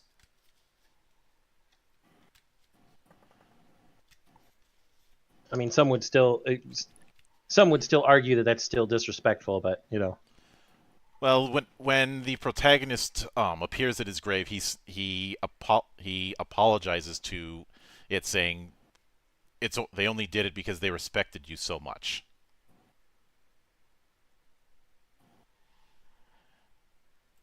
I know.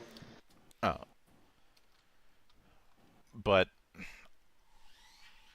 I would say that I think one of the tricky things when trying to do this sort of thing is that it's very tempting to go into type with some archetypes, like say the magician being a magic themed character, or the Wheel of Fortune being a character that's associated with gambling, or Justice being associated with a character who is some form of legal authority.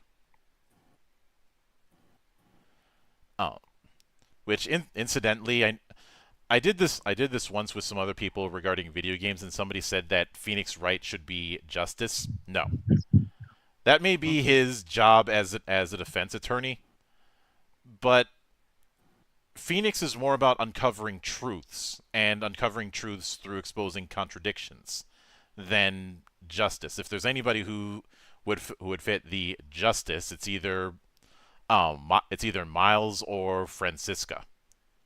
Yeah. It's more Miles. Francisca's Francisca's like too much her of father. a zealot. Yeah. Yeah. She gets better in the later games, but old habits can still die hard. I think the primary reason she gets better is because you don't face her in the courtroom anymore. And I know some people might say Godo for Justice. No. Godo is still too. If anything, I'd say Godo would be the devil, because he's still very much tied to his past. Yeah. And I would And addicted to coffee. Yeah. Yeah. And as far as Francisca's father, I'd say he would be the Emperor reversed.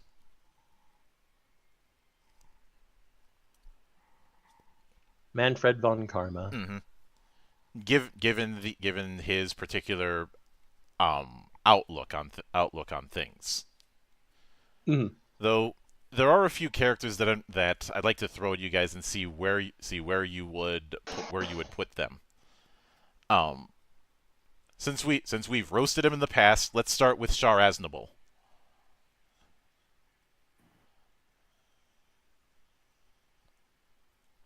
Honestly, I'd probably throw him, considering the kind of cult-like nature he tends to throw around with Neo Zeon, I'd probably throw him in the Devil. I could certainly see that, especially since he has that massive fixation with carrying on the will of his family. Yeah. I would not put, even though he's regarded as a Shar cloned by some, I would not put Zex Marquise as the devil. No. If anything, I'd say Zex Marquise is Judgment.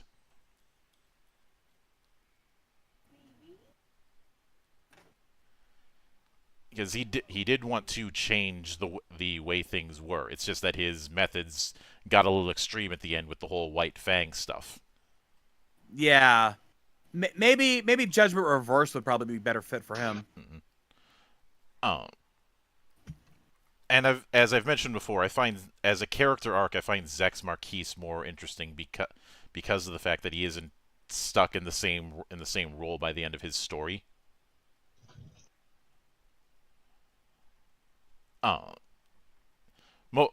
It's probably because of the fact that there weren't multiple series with him in it. There was just the original story and some of the side material, but the side material can easily be ignored. Speaking of Sunrise adjacent characters, where would you guys put Lelouch Lamperouche or Lelouch v Britannia? Yeah.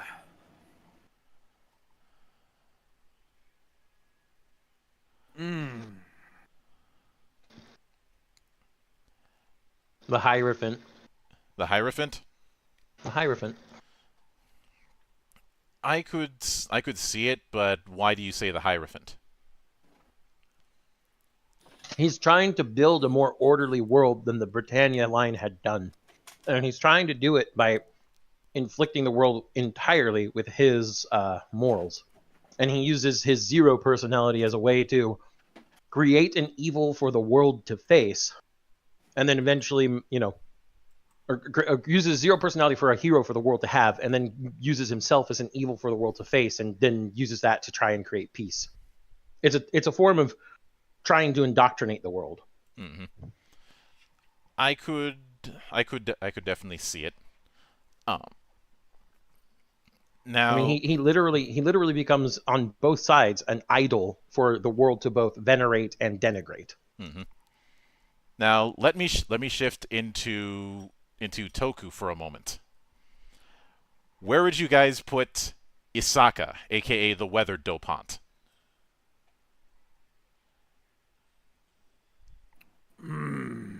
Ooh. Yeah, John, I'm gonna let you have this one. Yeah, Go I gotta ahead, think about this. fanboy. See, the problem is I missed half the episode, so I don't remember all the different arcana.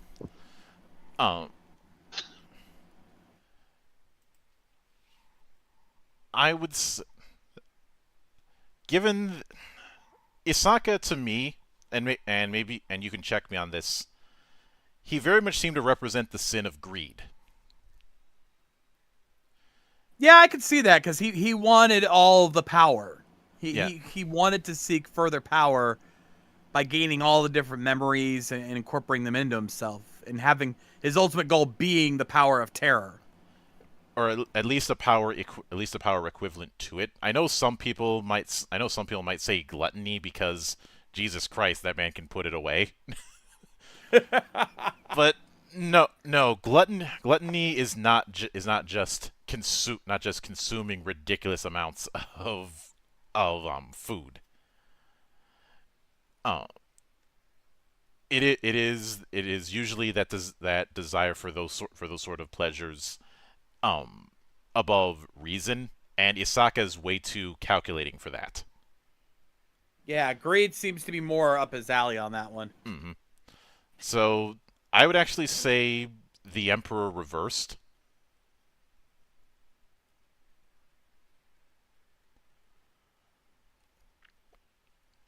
Given how the Emperor is meant to represent this divine masculine, one that does accumulate material, but in reverse it can mean a kind of overindulgence. Yeah, that definitely sounds about right. So let me bring a little bit of chaos into this. Where do you fit Dan Kuroto in this? The Waldo! Aldo! Yeah, let's face Yeah. it, he is there. There is no other place for Kuroto Dan. Nah. The world. Oh, Let's face it, we all are saying that partially because we enjoy him so much. Not at all because there is a game over continue pipe standing right next to us waiting to be used. mm-hmm. I could see it. The I suppose another that I'd like to lean into is Michi. Because remember, folks, it's always Michi's fault. It always is. The star reversed. Yeah, I can see that. Hopefulness and cheerfulness and all that fun stuff reversed, Monk. It's Michi. Mm-hmm. And for those of you at home, we are not confusing him with Michinaga Azuma from Geese. He's cool. Yeah, No, that Michi's cool. We're talking Mizukane. Mm-hmm. I believe it's from Yeah. Gaim. Whereas Michinaga would definitely be Justice. I would say Justice. Definitely. I would say Oh, yeah. Justice reversed. Yep. Because he's obsessed. Mm-hmm. Obsessed and bullheaded, which is, well, he is using a buffalo theme, so it fits. Although speaking of that, where would you put Ukyo Ace? Fortune to an extent, or at least that's one part of him. No, Wheel of Fortune fits perfect. He's a force for change. Yeah. Mm-hmm. I mean, remaking the world the way he sees it, even if he has a certain goal for it, would definitely fit the Wheel of Fortune.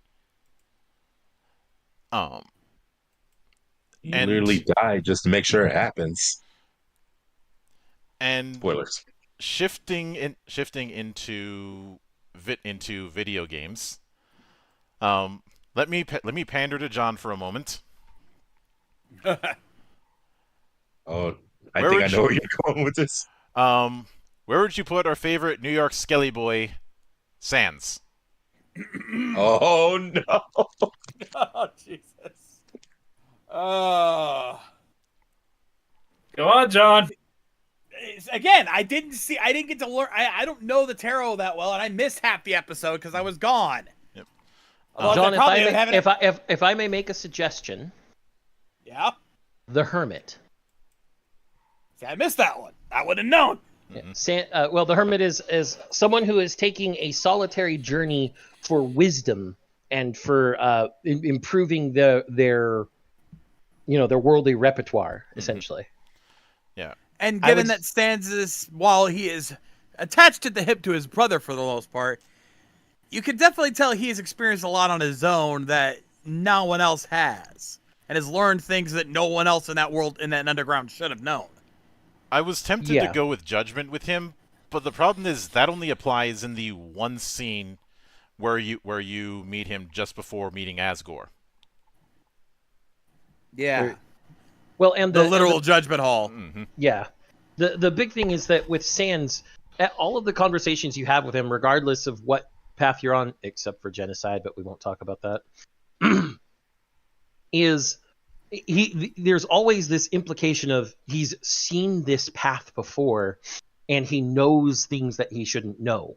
He has knowledge beyond what anybody else besides Flowey has. And there's no way for him to have logically gotten it without having been away from Papyrus at some point, because Papyrus certainly doesn't know. Mm-hmm. So, continuing on that, since Zan and I are in the somewhat home stretch regarding the development of Legend Edition, which we will be doing a Q&A next month about, where would you guys put... I was tempted to use Kefka given the number of FF6 fans we have here, but Too easy. yeah, way too easy. So instead, I'd like to use one villain who I think is going to be considered underrated in the grand scheme of things. Where would you put Arden Izunia?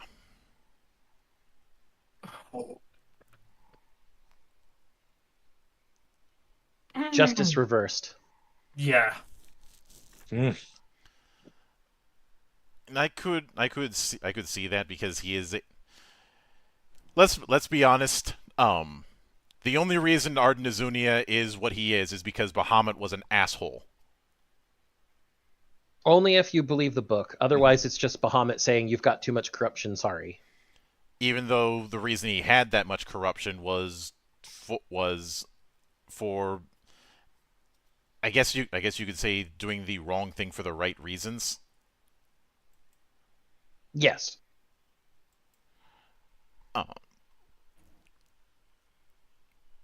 Now, the other one I was going to go with as far as FF villains was Sephiroth. Nah.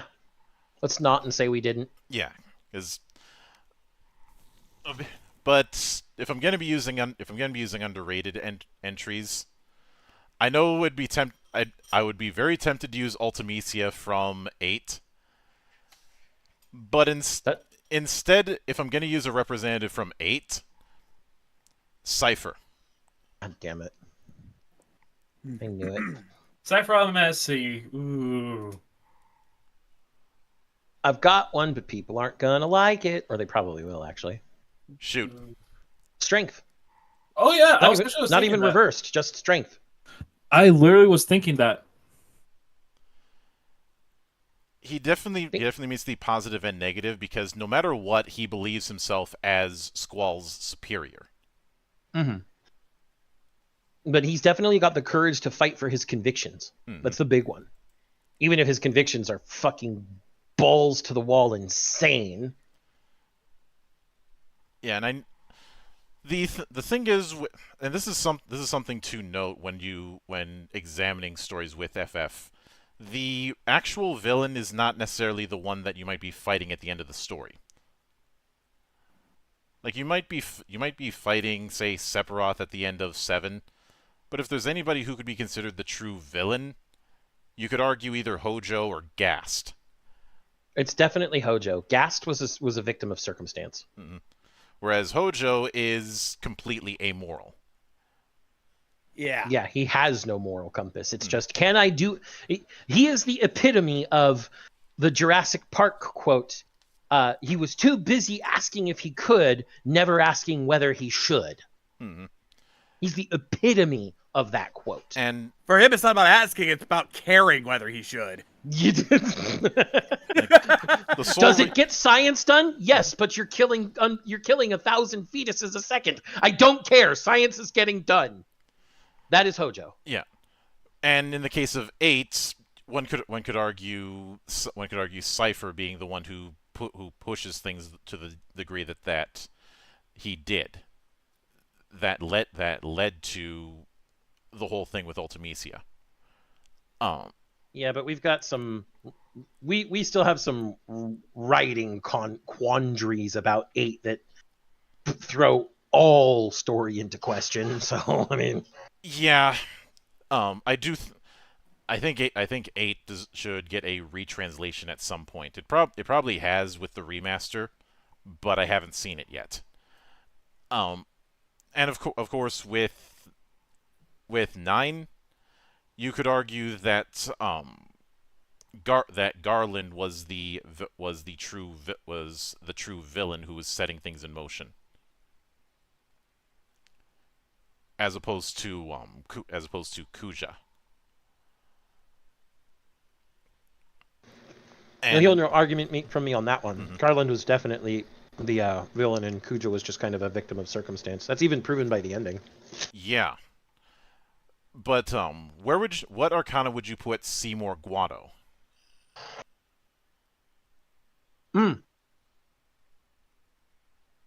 Seymour is very firmly in the Hierophant, since he's feeding into the Yevonite religion and trying to keep that status quo.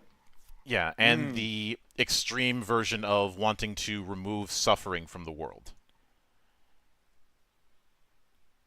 I will destroy Spira. I will save it. Yes, because destruction is somehow salvation, you stupid motherfucker. I feel like he's the kind of person who would listen to Buddhist teachings and get the wrong idea. Yes, he would learn something from Buddhist teachings. When you're not supposed to learn anything, it's supposed to be self-discovery. Remember, everybody, Buddhist koans and most Buddhist teachings are not meant to teach you how to reach the Buddha. It is meant to teach you that reaching the Buddha can only be done by introspection. If you actually learned something from most of those things, you've already done it wrong.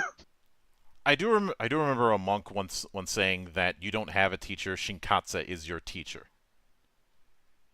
Shinkatsu, of course, being emptiness. Yep. But, and of course, when it came to 12, I'd argue that the real villain in that was Sid. Not El Cid, but Sid is in the man who was responsible for a lot of the Nethicite experiments. Or if you really want to stretch it, the Ocuria, who were king dicks because they were manipulating history behind the scenes. I would argue that the real bad guys you never actually see in 12. Because they're whoever set up the ancient civilizations that led to these countries coming in conflict in the first place. Mm-hmm. But as far as now shifting to ones with anime,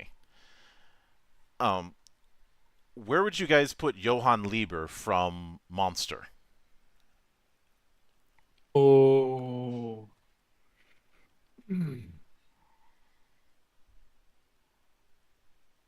The Hanged Man? Probably. Okay, willing to set aside the immediate win to try and serve further goals.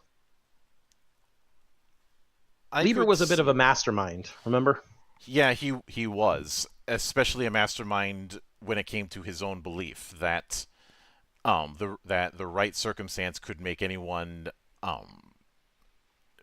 disregard their sense of goodness. That the devil is inside everyone.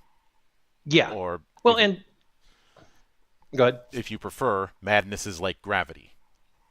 Yeah, and from that attitude alone, you can see he's willing to step back and wait patiently for those right circumstances to arise to prove that point. Mm-hmm. Which is why the Hanged Man. Yeah. Though, in that same continuing on from that, since I have been talking with some others about trying to expand on the whole UA Great Lakes idea that we conceived a while back. Remember, ancient Chinese secret. Ancient Chinese secret. Where would you guys put All Might? Oh man, there's a few cards that could fit All Might. Yeah, like he could hit Strength for sure. Mm-hmm. obviously. Even after having half his innards ripped out by by All for One. Mm-hmm. And what else? You could have him on the Emperor for sure, considering the type of beacon of hope he is and how he's pretty much a fatherly figure to Deku and everything else. You could probably also put him in as the World. And Justice and Judgment both. Yeah. Yeah. Also, I did find the FMA themed tarot, and you guys can tell me if you think that these are accurate or not. I'm surprised that we didn't name any FMA characters during this. Probably because since that bit of fan art has circulated for a while, it might have been a little easy. But the Fool was represented by Slave Number 23 and the little one inside the flask. Yeah, that makes sense. Hohenheim and the homunculus, the original homunculus. Yep. Roy Mustang as the magician. I can see it. Riza Hawkeye as the high priestess. Not so sure about that one. The high priestess tends to be more about following one's instincts, John. I don't think that quite fits Riza. No. Riza's not an intuitive She's very military. person. Yeah, she's very military. It's more about following orders than just following instincts. I mean, Olivier Mira Armstrong for the Empress. Not see Olivier as anything motherly. What? No. They're being rather literal with the card titles. Yeah. If anything, Olivier is the Emperor, not the Empress.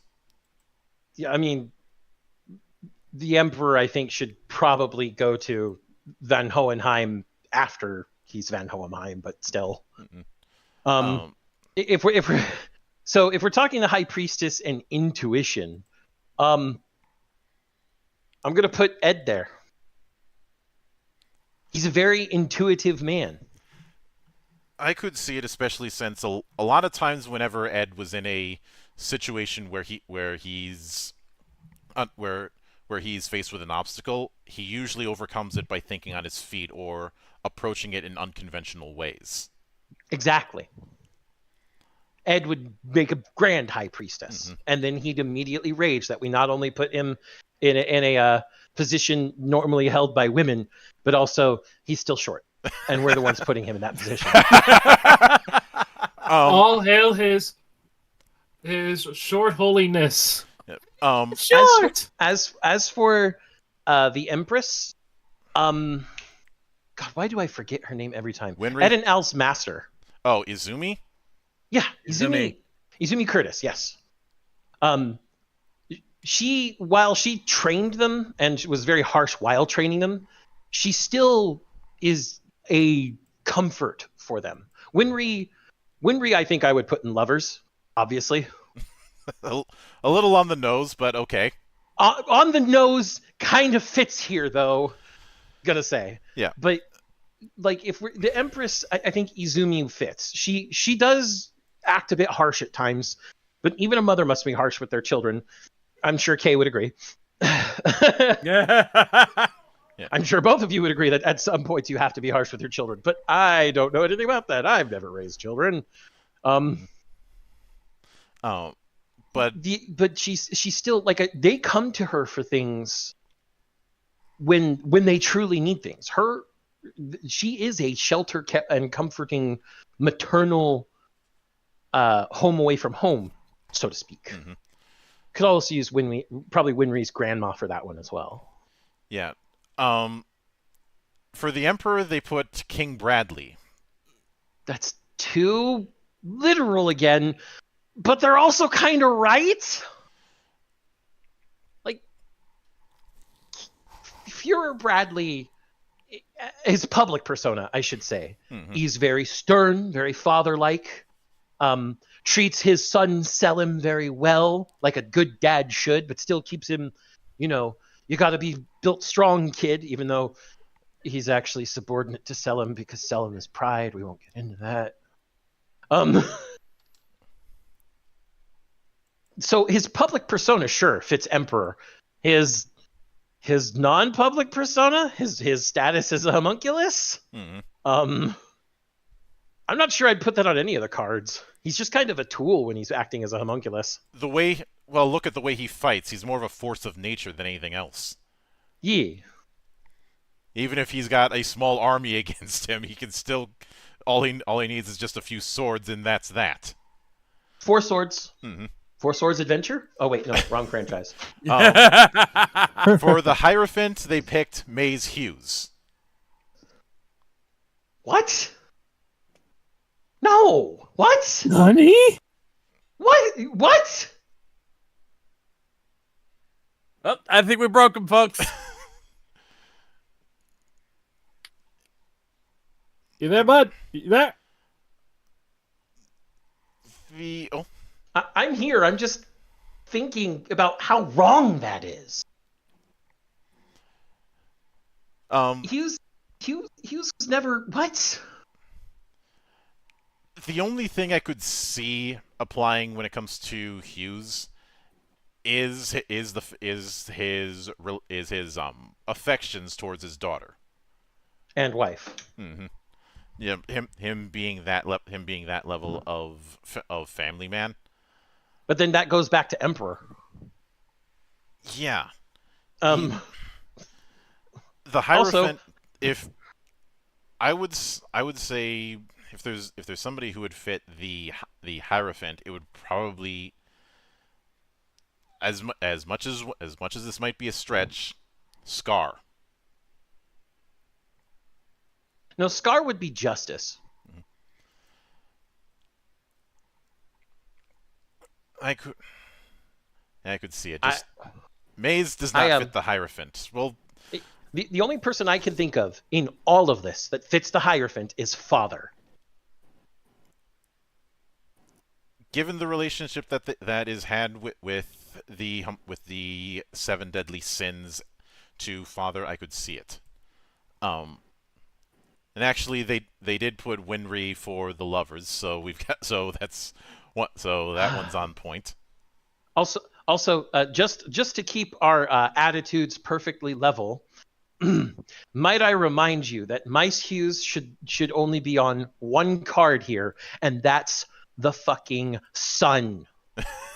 A force for positivity through adversity. Yeah, no argument there. The Chariot is represented by Alex Louis Armstrong. Remind everybody what the Chariot is so that they can all laugh with me, Monk. The Chariot, it tends to be natural drive and determination. The thing of strap in because you're going to be in for the long haul, but you can match it, as well as balancing mind and spirit. Hence the 2 sphinxes that are drawing the Chariot. I'm laughing because it fits Armstrong so well. You're not wrong. Yeah, they got that one right. Yep. Armstrong is absolutely represented by the Chariot. And actually for strength, that's where they put Izumi. Izumi could absolutely fit strength as well, but I still think that she fits better as the Empress because of the relationship she has with Ed now. Mm-hmm. As for strength, I'd actually put Al there. He has the courage to continue on even without his whole body because he wants to help his brother find a way to get back his brother's limbs, even though his brother's trying to find a way to get back, Al's body.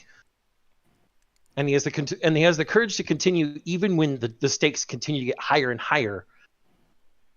Mm-hmm. I would absolutely put Al in strength. Yeah. For the Hermit, that's where they put Van Hohenheim. I can see that. Mm-hmm. I can see that they'd put him in there. But do you know who I would put in Hermit Monk? Who? The Second Greed. I could. Y'all know who I'm talking about. Yep. I know who you're talking about, and I could certainly see it. I think putting Van Hohenheim in this is it's not full too literal, but it does lean a little close to that. Yeah. Although I will note when it comes to the name Hohenheim, that is another name for a particularly famous alchemist in history, Paracelsus. Yep. One of Paracelsus's names was Hohenheim.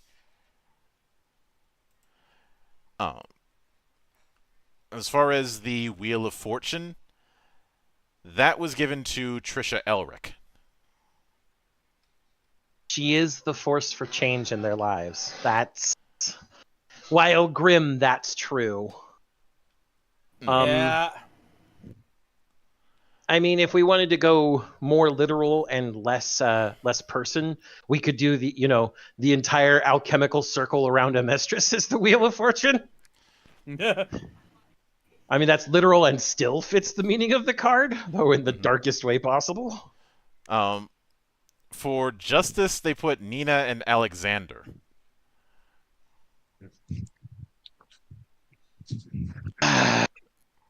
No. I already said Scar fits Justice. Also, Nina and Alexander do not need to go on this unless they are in as the star. But I think there's somebody better who fits the star. So for the Hangman, they picked Tim Marco.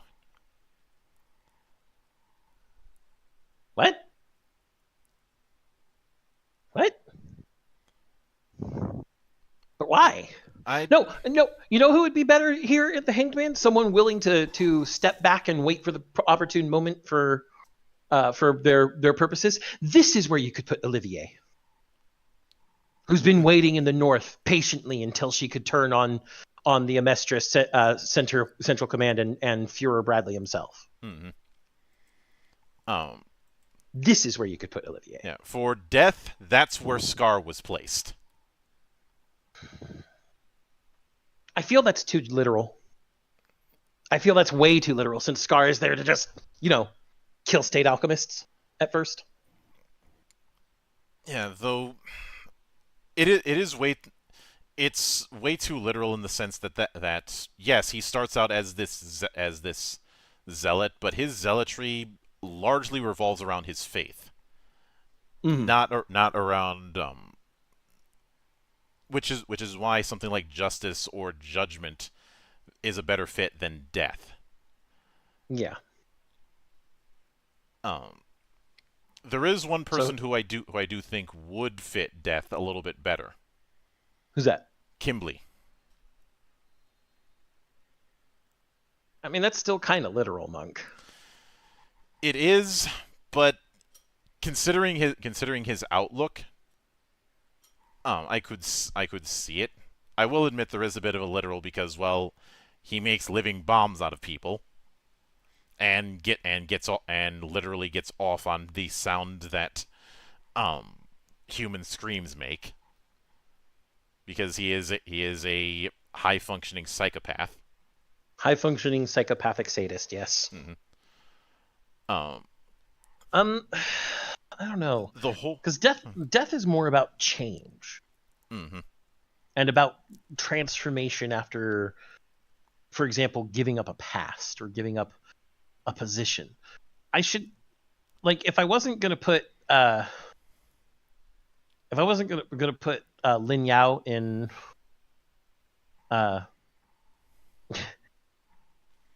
in the position I already did, I'd probably put him here. Mm-hmm. Because he basically gave up his accoutrements as the 12th Prince of Xing to try and come and find a way for immortality. Mm-hmm. Although speaking of him, the entire Far East group was put in as Temperance. But why? I'm not entirely sure of that, since Temperance is all about moderation. And no, I know why they did it. Different groups coming together, Monk. It's another literal one. Yeah, I could see that being a literal, but the thing with the tarot, much like with Zen koans, you're not supposed to take it literally. Yeah. If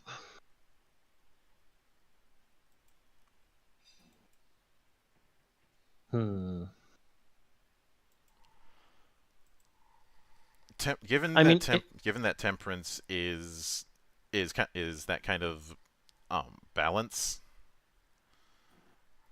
and is usually the whole thing of go with the flow. Nope, I have it, Monk. Who? Bury the chopper. Yeah. I'm not joking. Bury the chopper. He definitely does go with the flow, because all he cares about is being able to chop people up, even if it involves chopping up himself. He goes with the flow, and he also weirdly mixes well with Al and Ed. Yeah. You know? Mm-hmm. The entirety of the homunculi is put in as the devil. It's once again literal. Yeah, some of the homunculi could possibly count as the devil. I'd say lust would count as the devil more than anybody. Lust and pride. But no, I've got a better one actually out of the homunculi. Envy. Yeah. Because I was thinking envy myself. Envy was trapped by their own envy of everything else and couldn't ever get out of that. Even if there was a way out for them. Especially given once you see Envy's real body. Yeah, that tiny little thing. And he's the only one who ended up he's the only one of the homunculi who ended up unaliving himself just because of his own just because he couldn't stand the fact that they pitied him. You're paying me, fuck you! Don't give me that look, yeah. I mean, because his whole thing was trying to stir up hatred between other people. Mm-hmm. Or pulling the kind of strike me down shit that you would see with the Emperor in Star Wars. Yep. No, I think envy fits as the devil because not being the devil, but being someone trapped. Mm-hmm. That particular part of the meaning of the card. Yeah. But the other homunculi, and you can make an argument for lust. You might be able to make an argument for pride. Sloth, no. Sloth's not really a character. I mean, if we were going to put Sloth anywhere, the most you could put him in is Chariot, just because he's got that long haul of digging the entire circle. Mm-hmm. Wrath, which we already covered when we talked about King Bradley. I definitely wouldn't put Greed as the devil. He is far too motivated with his desires to count as the devil. Mm-hmm. And Gluttony Gluttony's just a simp. Yeah. Like, I mean, gluttony is just gluttony. yeah, and for the most part is gluttony is gluttony and sloth are the most simple-minded of the homunculi, and gluttony is little more than lust's puppet. Or even better, lust's puppy dog. Mm-hmm. But they actually put Kimberly as the tower. That doesn't make any sense. Either for either the meaning of the card or a literal ideal of the card. Unless they're taking the picture of the tower getting struck by lightning as disaster, in which case they completely misinterpreted the card. Yeah, I don't see the tower is about crumbling the whole world, but having that lead into a bigger change. Like, if anything, this is where I'd put like a picture of Mustang's whole group, the one that was trying to change Amestris from the inside. If you can't go with that, the other possibility, as grim as this is, the Ishbalan massacre. I'm going to be honest. I would rather just have Mustang's group, like Fair. a group shot of Mustang's whole group of people that are trying to tear down the institutions that are to put up a better set of institutions in the future. Yep. For the moon, that's where they put Alphonse. But why? The moon tends to be, as I mentioned before, the moon tends to be associated with deceptions and sometimes psychic activities or mystery. That doesn't really fit Alphonse. He's way too innocent. This is where I would put Selim Bradley, aka Pride. I could see it, especially since, well, the real Pride is in the shadow, not the body that you see. Yes. Again, this is where I would put Selim Bradley. Mm-hmm. Especially since there is something terrifying of somebody who can watch you from every shadow that you see. Make a bright enough light and they can't see you anymore. Mm-hmm. But they put Edward as the sun. Mace Hughes. Yeah. Yeah, Ed doesn't come off as a source of positivity. Not He's really. very taciturn. He's very Yeah. taciturn. Very. He certainly has an ego about himself. I But still think he fits in the High Priestess. yeah, but a lot of that ego is the whole short thing, but also because he is somebody who has a certain degree of pride in the effort that they've put into the skills that they have. Yeah. What did they put on the star, Monk? Oh, let me go back to that one. Because you skipped straight to the moon. Let's see, 16. Hang on. You went from tower to the moon and skipped the star. Yeah, let me do a bit of. So the star is Rose.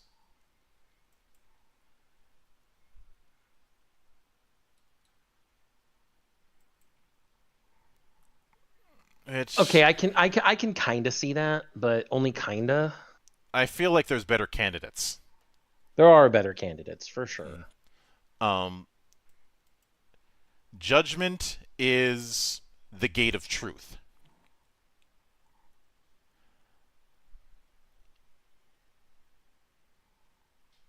Isn't that a little literal again? That's what I was thinking too. Like, that sounds a little too literal. On one hand, a little literal. On the other hand, kind of fits. But only kind of. Because truth depicts itself as a reflection of things that you already know, even if you refuse to accept them. Yep. Which is why the dwarf in the flask was done in when he met truth. Because he didn't accept anything. He didn't accept that no matter what, he still saw himself as the dwarf in the flask. Yep. And in the case of Edward, when he met him, that's why Truth told him that he had beaten him. Because he was willing to give up his own ability to do alchemy for his goals, something that most people would not pursue. You know, I don't know why there wasn't an after story that showed Ed learning alchemy from the Shingites. No, that would have been interesting. Yeah. And I'm pretty sure if I dig enough, there's a fanfic that's done it. If I'm drunk enough, maybe I would do it. But that'll be a lot of booze through your system, and by then you'd probably be having better things to do. Yeah, like pray to the porcelain altar. But the world is simply stated a new beginning, and it's depicted as Ed and Al at the end of the series. No, if anything, the world should be the humanoid outline truth itself. I mean, it really doesn't fit otherwise. It's a little literal, I know, but this one actually just straight up fits. Not the gate of truth, but the actual humanoid outline we see every time we're in the white space where truth is. Mm-hmm. Now, don't get me wrong. That particular art project, I loved how it turned out. Yeah, the art's great. I just think that some of the entries are a little too literal when it comes to tarot, or they're in complete wrong places, like what we saw with Hughes. I think that was the biggest offender. Hughes and Kimbley. Mm-hmm. Kimbley as the tower makes no fucking sense. No, but when it comes to, since I had talked about Final Fantasy villains, I'd like to shift into one of my favorite villains in console style RPGs, even if he is completely fucked up. Where would you put Luca Blight? I knew you were going to bring up Suikoden again. Well, given recent events, how could I not? Mm-hmm, I know. Where would we put Luca Blight? Fuck. There's a twisted part of me that wants to put him as the tower, because even when he's dying, he mocks the fact that it took everybody coming together to beat him.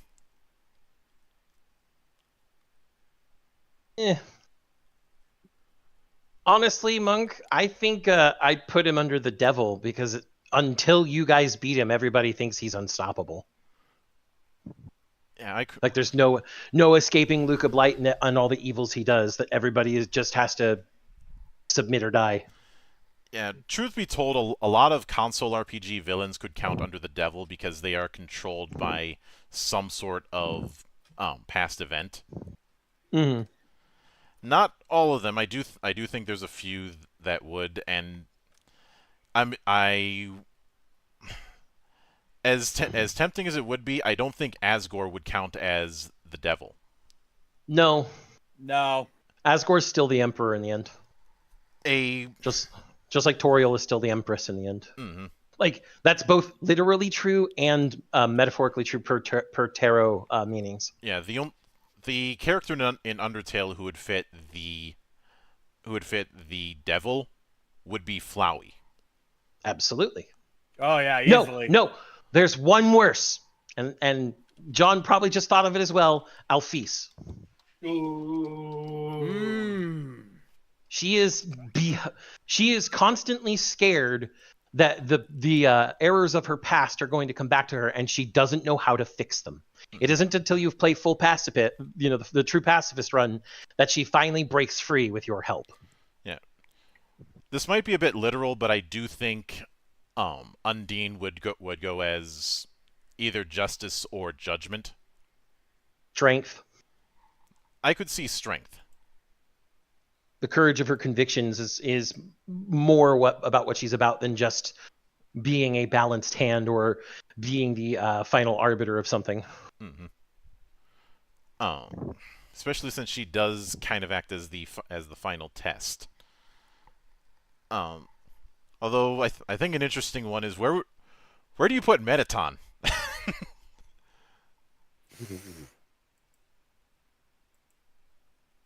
The moon.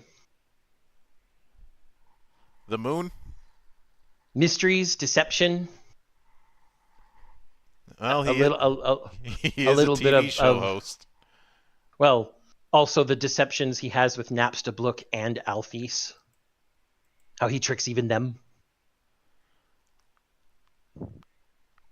How he hides who he really is, even until the very end when you beat him in the boss battle. Yep. I know we talked about Sans earlier, but what about Papyrus? There's our son. Yeah. There's our son. There's no doubt about that. He is the brightness within the entire underground, even through adversity. Mm-hmm. Reminder that during Genocide Route, even when you kill him, he still believes in you. Yeah. No, there's no question. Mm-hmm. And when there was one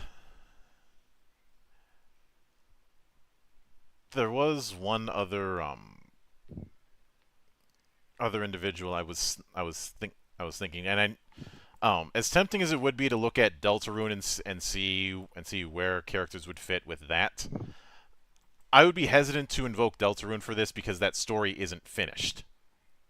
I'd be hesitant to invoke Deltarune because I haven't played anything past part 1. Yeah. Same. I played a little bit of part 2, and then my stream died. That being said, I am I do remember someone doing this with Toku, and they put Masamune Dan as the world, and I'm like, no, you're only fucking doing that because of JoJo. Fuck off.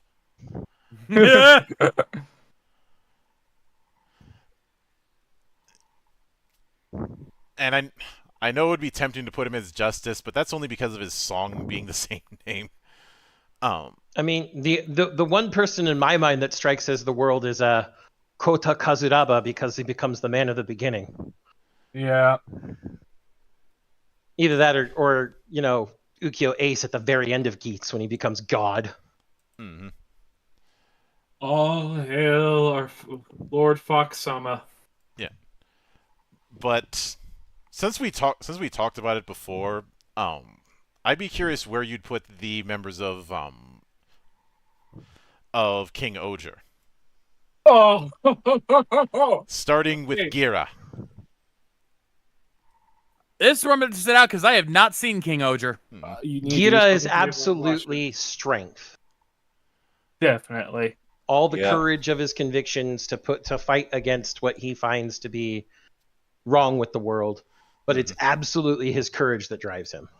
Yeah. Yama, I'm thinking magician. Yeah, absolutely. Oh yeah. Easy go. Himeno, the Empress. That seems a little literal there, Monk. Little bit, but at the same time, I can see the mother figure. She does. There is the mother figure aspect, but there's also the fact that she is very selfish by her own admission. On purpose, because her selfishness tends to better everybody. Yeah. Oh yeah. This one is going to be a bit literal, but I kind of have to for Rita. Justice. Yeah. No, I more judgment than justice, Monk. I could see it. Next on my list is my favorite, Kaguragi Diboski. The moon, once again, deception. I would Fucking say, moon, like, I fucking moon. don't. I question that because there's another person I think would be a good moon. So, ooh. Um, So I We're think just doing the main 6. yeah. okay. If we're just doing the main 6, he's moon. Now, if we add if we did Hercules, we would have an argument. Hercules I see as the Emperor more than anything else. Just the Emperor reversed at some points, but leaning into that, especially with how he presents himself. I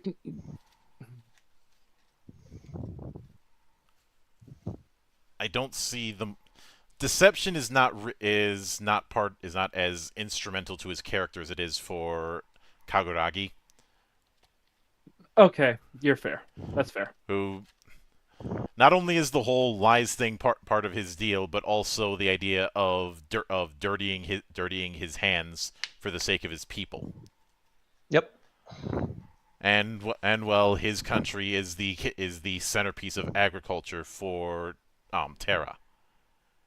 Yeah. It's when he's talking about dirtying of his hands, it's actually a really good it's more Japanese wordplay.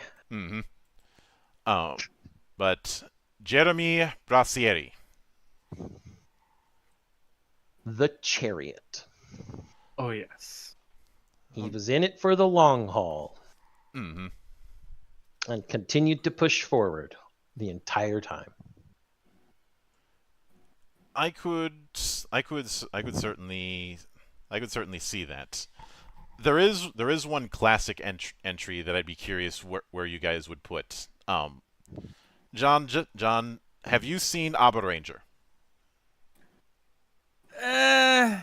Pass. I've really, I never got around to that one. I abstain. Because I was gonna ask, where would you put Abare Killer?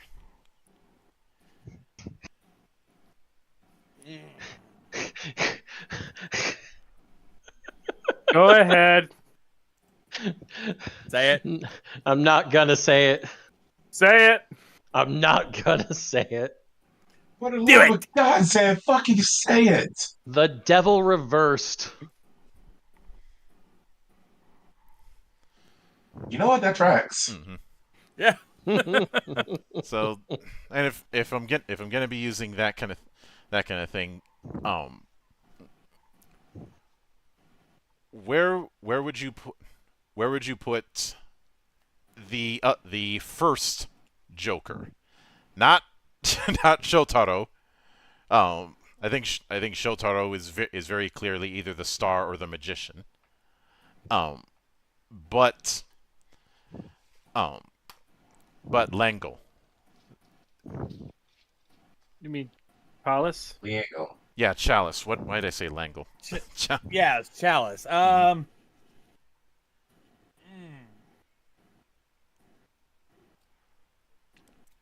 You got me there because it's been a long time since I've last seen Blade. Yeah. Like if Brother Ace was still with us, he would have the answer lickety split. Oh man. But the thing that's tricky with Chalice is which identity you go with. Do you go with him as the Joker undead, or do you go with the identity he built? So I think an easier one might be Langle, and as left field as this may sound, I would go with the Lovers reversed.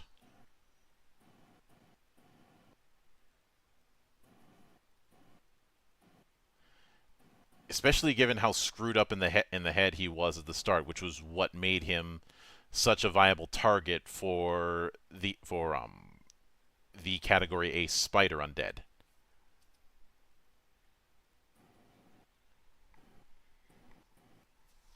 There's also the fact that the court cards for his particular suit, a suit being used by a rider, a bit of Japanese wordplay once again. they are probably the, and I'm doing massive air quotes, nicest undead when it comes to the court cards. Aside from Ace, I mean you have King, who is very much the hermit in that story with his attire and the way he carries himself. You had the elephant who who was well, he was the least aggressive in the sense of he really did not like fighting, but anytime someone picked a fight with him, he'd just wreck their shit. His mindset is, I'm just going to wait till everybody else fights, and then I'm going to take care of who's left. But the reason I went with the lovers is that it's the relationships he has with that Lengel had with other people that allowed him to shake off the spider's influence. But if I have to go with something a little easier, where would you guys put the cake boss? Oh my lord. Ubita! I really think about this one. Yeah. I'm thinking it would be very tempting to go with the sun, but not everything he did was positive. No, Yeah. No, I was thinking the same thing. I'm like, no, that doesn't quite fit.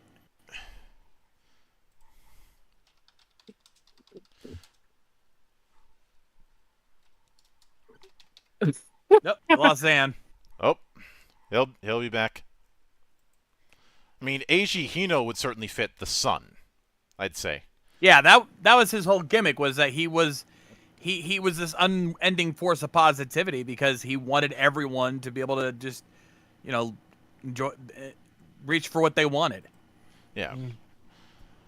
Actually, I'm gonna follow Zan's cue, and I want to go into work early today. All right, man. Stay frosty. Yeah. Talk to y'all later. That is. What is it? And Yeah, I don't really know where to put.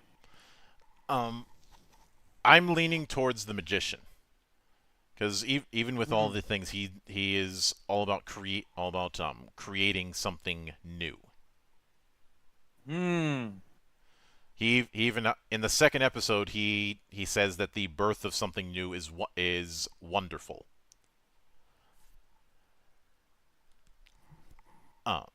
If there's anybody I'd put in as the hermit from Oz, it'd probably be Date, the first birth. Yeah, I was gonna say Date. I mean, he kind of shows up and acts like a wanderer as it is, but there's also the fact that he acts as a mentor to Goto. With eventually the passing of the torch of Goto taking on the role of birth. And I do, and in that same vein, when it comes to double, if there's the relationship. If you're going to use that for tarot, do you think that Shotaro and Philip should be put in as one card or as separate cards? I think you'd have to put them as separate cards, because when they're not in the suit, they are very differing personalities, very different lifestyles. It's just that they work together as double. But take that away, they're completely different people. I could see it. I think with Shotaro, it is probably the star or strength. Even if he's certainly not physically strong, but he has a strong sense of his own particular beliefs. Yeah. as more, not just beliefs, but also his sense of personal morals regarding the way he treats the people in the city. Yeah. Yeah. His truly hard-boiled mentality where, yeah, he can easily react to stuff, but when it comes down to the true heart of things, his emotions are actually a lot stronger than people give him credit for. Um, as opposed to Philip, who most definitely is the magician. Not just because of the knowledge that he can access due to the Gaia libraries, but also because of the fact that it's easy for the magician to get lost in their own head. And that kind of describes Philip to a T, especially in the early episodes. I think I do think it'd be. This might be a bit of a stretch, but would you put Ryubei as Death? A minute, I gotta remind myself. We've been going all while now. Yeah. Death tends to be reminder that things have to pass. When it's reversed, it's usually that you're hanging on to some sort of thing from the past that hinders you. Oh, then absolutely, yeah. That absolutely represents Ryubei. I know it'd be tempting to have Axel as Justice, but even though even though he has his job as a police officer, that isn't his arc. No, his arc is mainly about revenge for the most part and learning to overcome that need for revenge. So I would say that with I'd say early on it'd be tempting to put him as strength reversed, but that doesn't quite fit. I'd actually the closest I would go to is judgment reversed.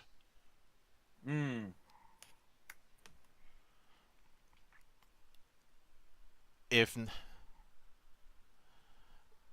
not that, then maybe the star reversed, because he very much has the tools. It's just that he has to get over the much darker outlook that he developed because of his what happened with his family, and the way he views Futo.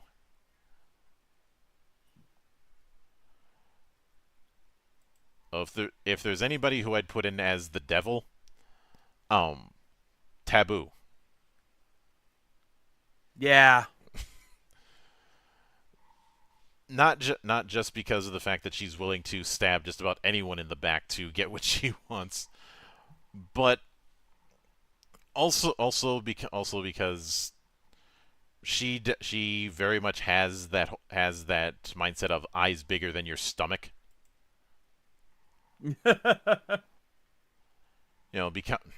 Whether it be using the taboo Gaia memory, or eventually using a enhanced Nazca by the more direct method.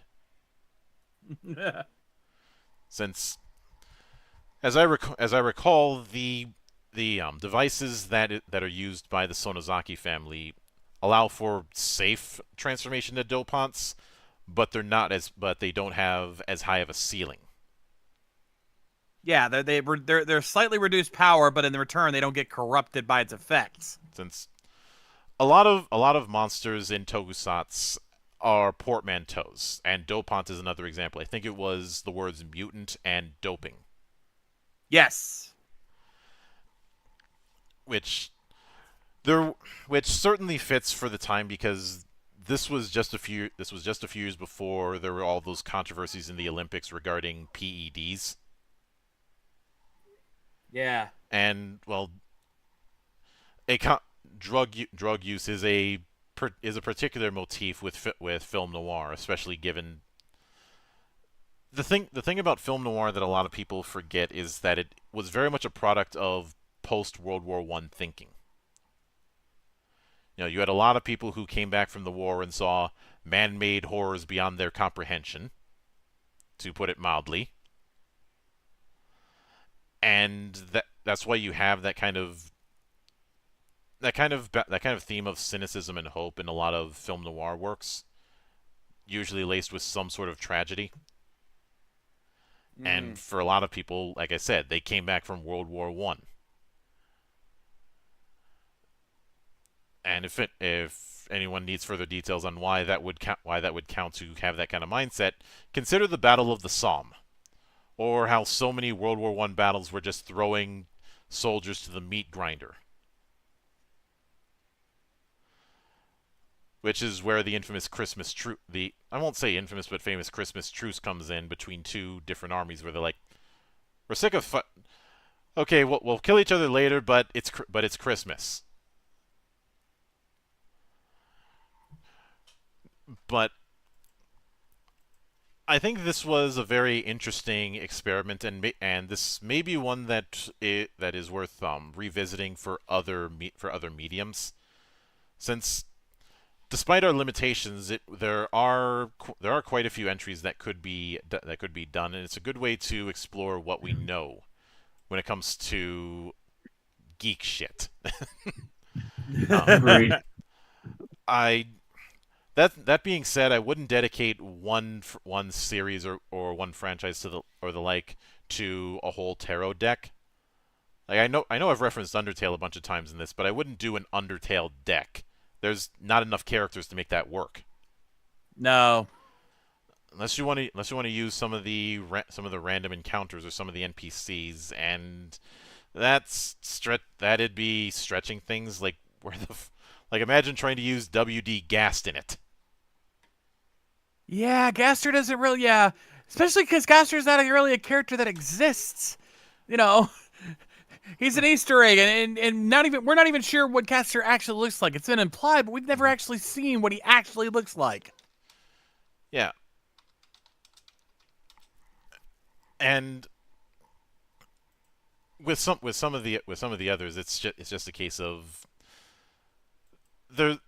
because of how limited the appearance is, there's not a whole lot you could really use. And especially when it comes to, say, Fisk and Kara. I got to correct you on that. It's Frisk, not Frisk. Fisk. We're not talking about the Kingpin here. No. I think I saw some older documents that had it as Fisk, or I may have misremembered some things, so things got crosswired. Now, that being said, I have come to the realization that next week will be the 150th episode of GeekWatch. So that's a milestone worth celebrating. But that being said, as far as what's coming down the rest of this week, we do have some interesting things. Obviously, I'm gonna be wrapping up Erased with the crew for the Parliament of Geeks on the 6th. Tuesday, on the 30th, we will be doing the Triple I Showcase Hangover Shit Show. Obviously, this is one of those no foreknowledge needed because, well, we're going in blind with a lot of the stuff. The Triple I Showcase was a Nintendo Direct-like event that was focusing on big indies. Because as I've mentioned multiple times, we are no longer in a position where you can say, except for the occasional indie. It's no longer occasional. Wednesday, I will be doing an interview with Wade Dyer, though I'm going to have to do that significantly later than I usually do, because he's all the way out in Sydney. Because Wade, who's responsible for the Fragged Empire series, and just the Fragged Universe series of TTRPGs, which I may cover in the Cloister down the road. I'm just not going to have him guest GM because time zones. Is a very interesting beast, and he is creating a project called Frag Nexus, The best way for me to describe Frag Nexus is think of D&D Beyond, except full homebrew support. And he's only asking for a one-time fee. He's not asking for a subscription. Which in that regard makes it better than D&D Beyond, because yes, D&D Beyond has some homebrew support, but it's for things like subclasses, feats, and magic items, not full classes. For a guy like me, that's a deal breaker. Thursday, Monarch and I will be continuing our look through Cursed Brand Chronicles,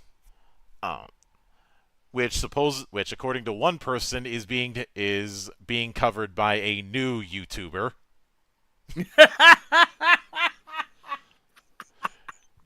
No, Kane, I'm not. You're not gonna let him go. let that one down. Never. Yeah, I was gonna say you're not letting that one down. Friday, Zan and I are going to be diving into continuing our dive through Gods of Metal Ragnarok, which, as I've mentioned before, is the closest thing to a Brutal Legend TTRPG we'll ever get. Even to, as I've mentioned during the streams, even to the point of using D4s because D4s can look like guitar picks. Saturday, of course, will be Cloister the Dice. It will not be the return of Sword World. That's not going to be till 1 week from Saturday, because last Saturday was we were the unluckiest motherfuckers in the universe. I swear to God. I know I sound good right now, folks, but you should have seen me yesterday. I was dead to the world. Yeah, you were down for the count. Trevor, who was going to be GMing, was still under the weather. Zan was operating on 3 hours of sleep, so he was basically on autopilot. And our newcomer had his internet was down the whole day. Murphy's fucking law, ladies and gentlemen. Hopefully, history doesn't repeat itself then. Though I should note the end of month rule is still going to apply. So the next one shot after that will be on the 25th. Now that being said, before that I will be doing an interview with Gavriel Kiryoga once again, talking about his expansion to his Hell Knight RPG, the Black Rainbow Society. And of course, this Sunday will be the triumphant return of GeekWatch, because it will be Revenge of the 5th, so I have something in mind for that. But until then, on behalf of the good brothers present and not present, my name is Mildra. I am your gaming monk. Stay fucking frosty, everybody, and join the watch.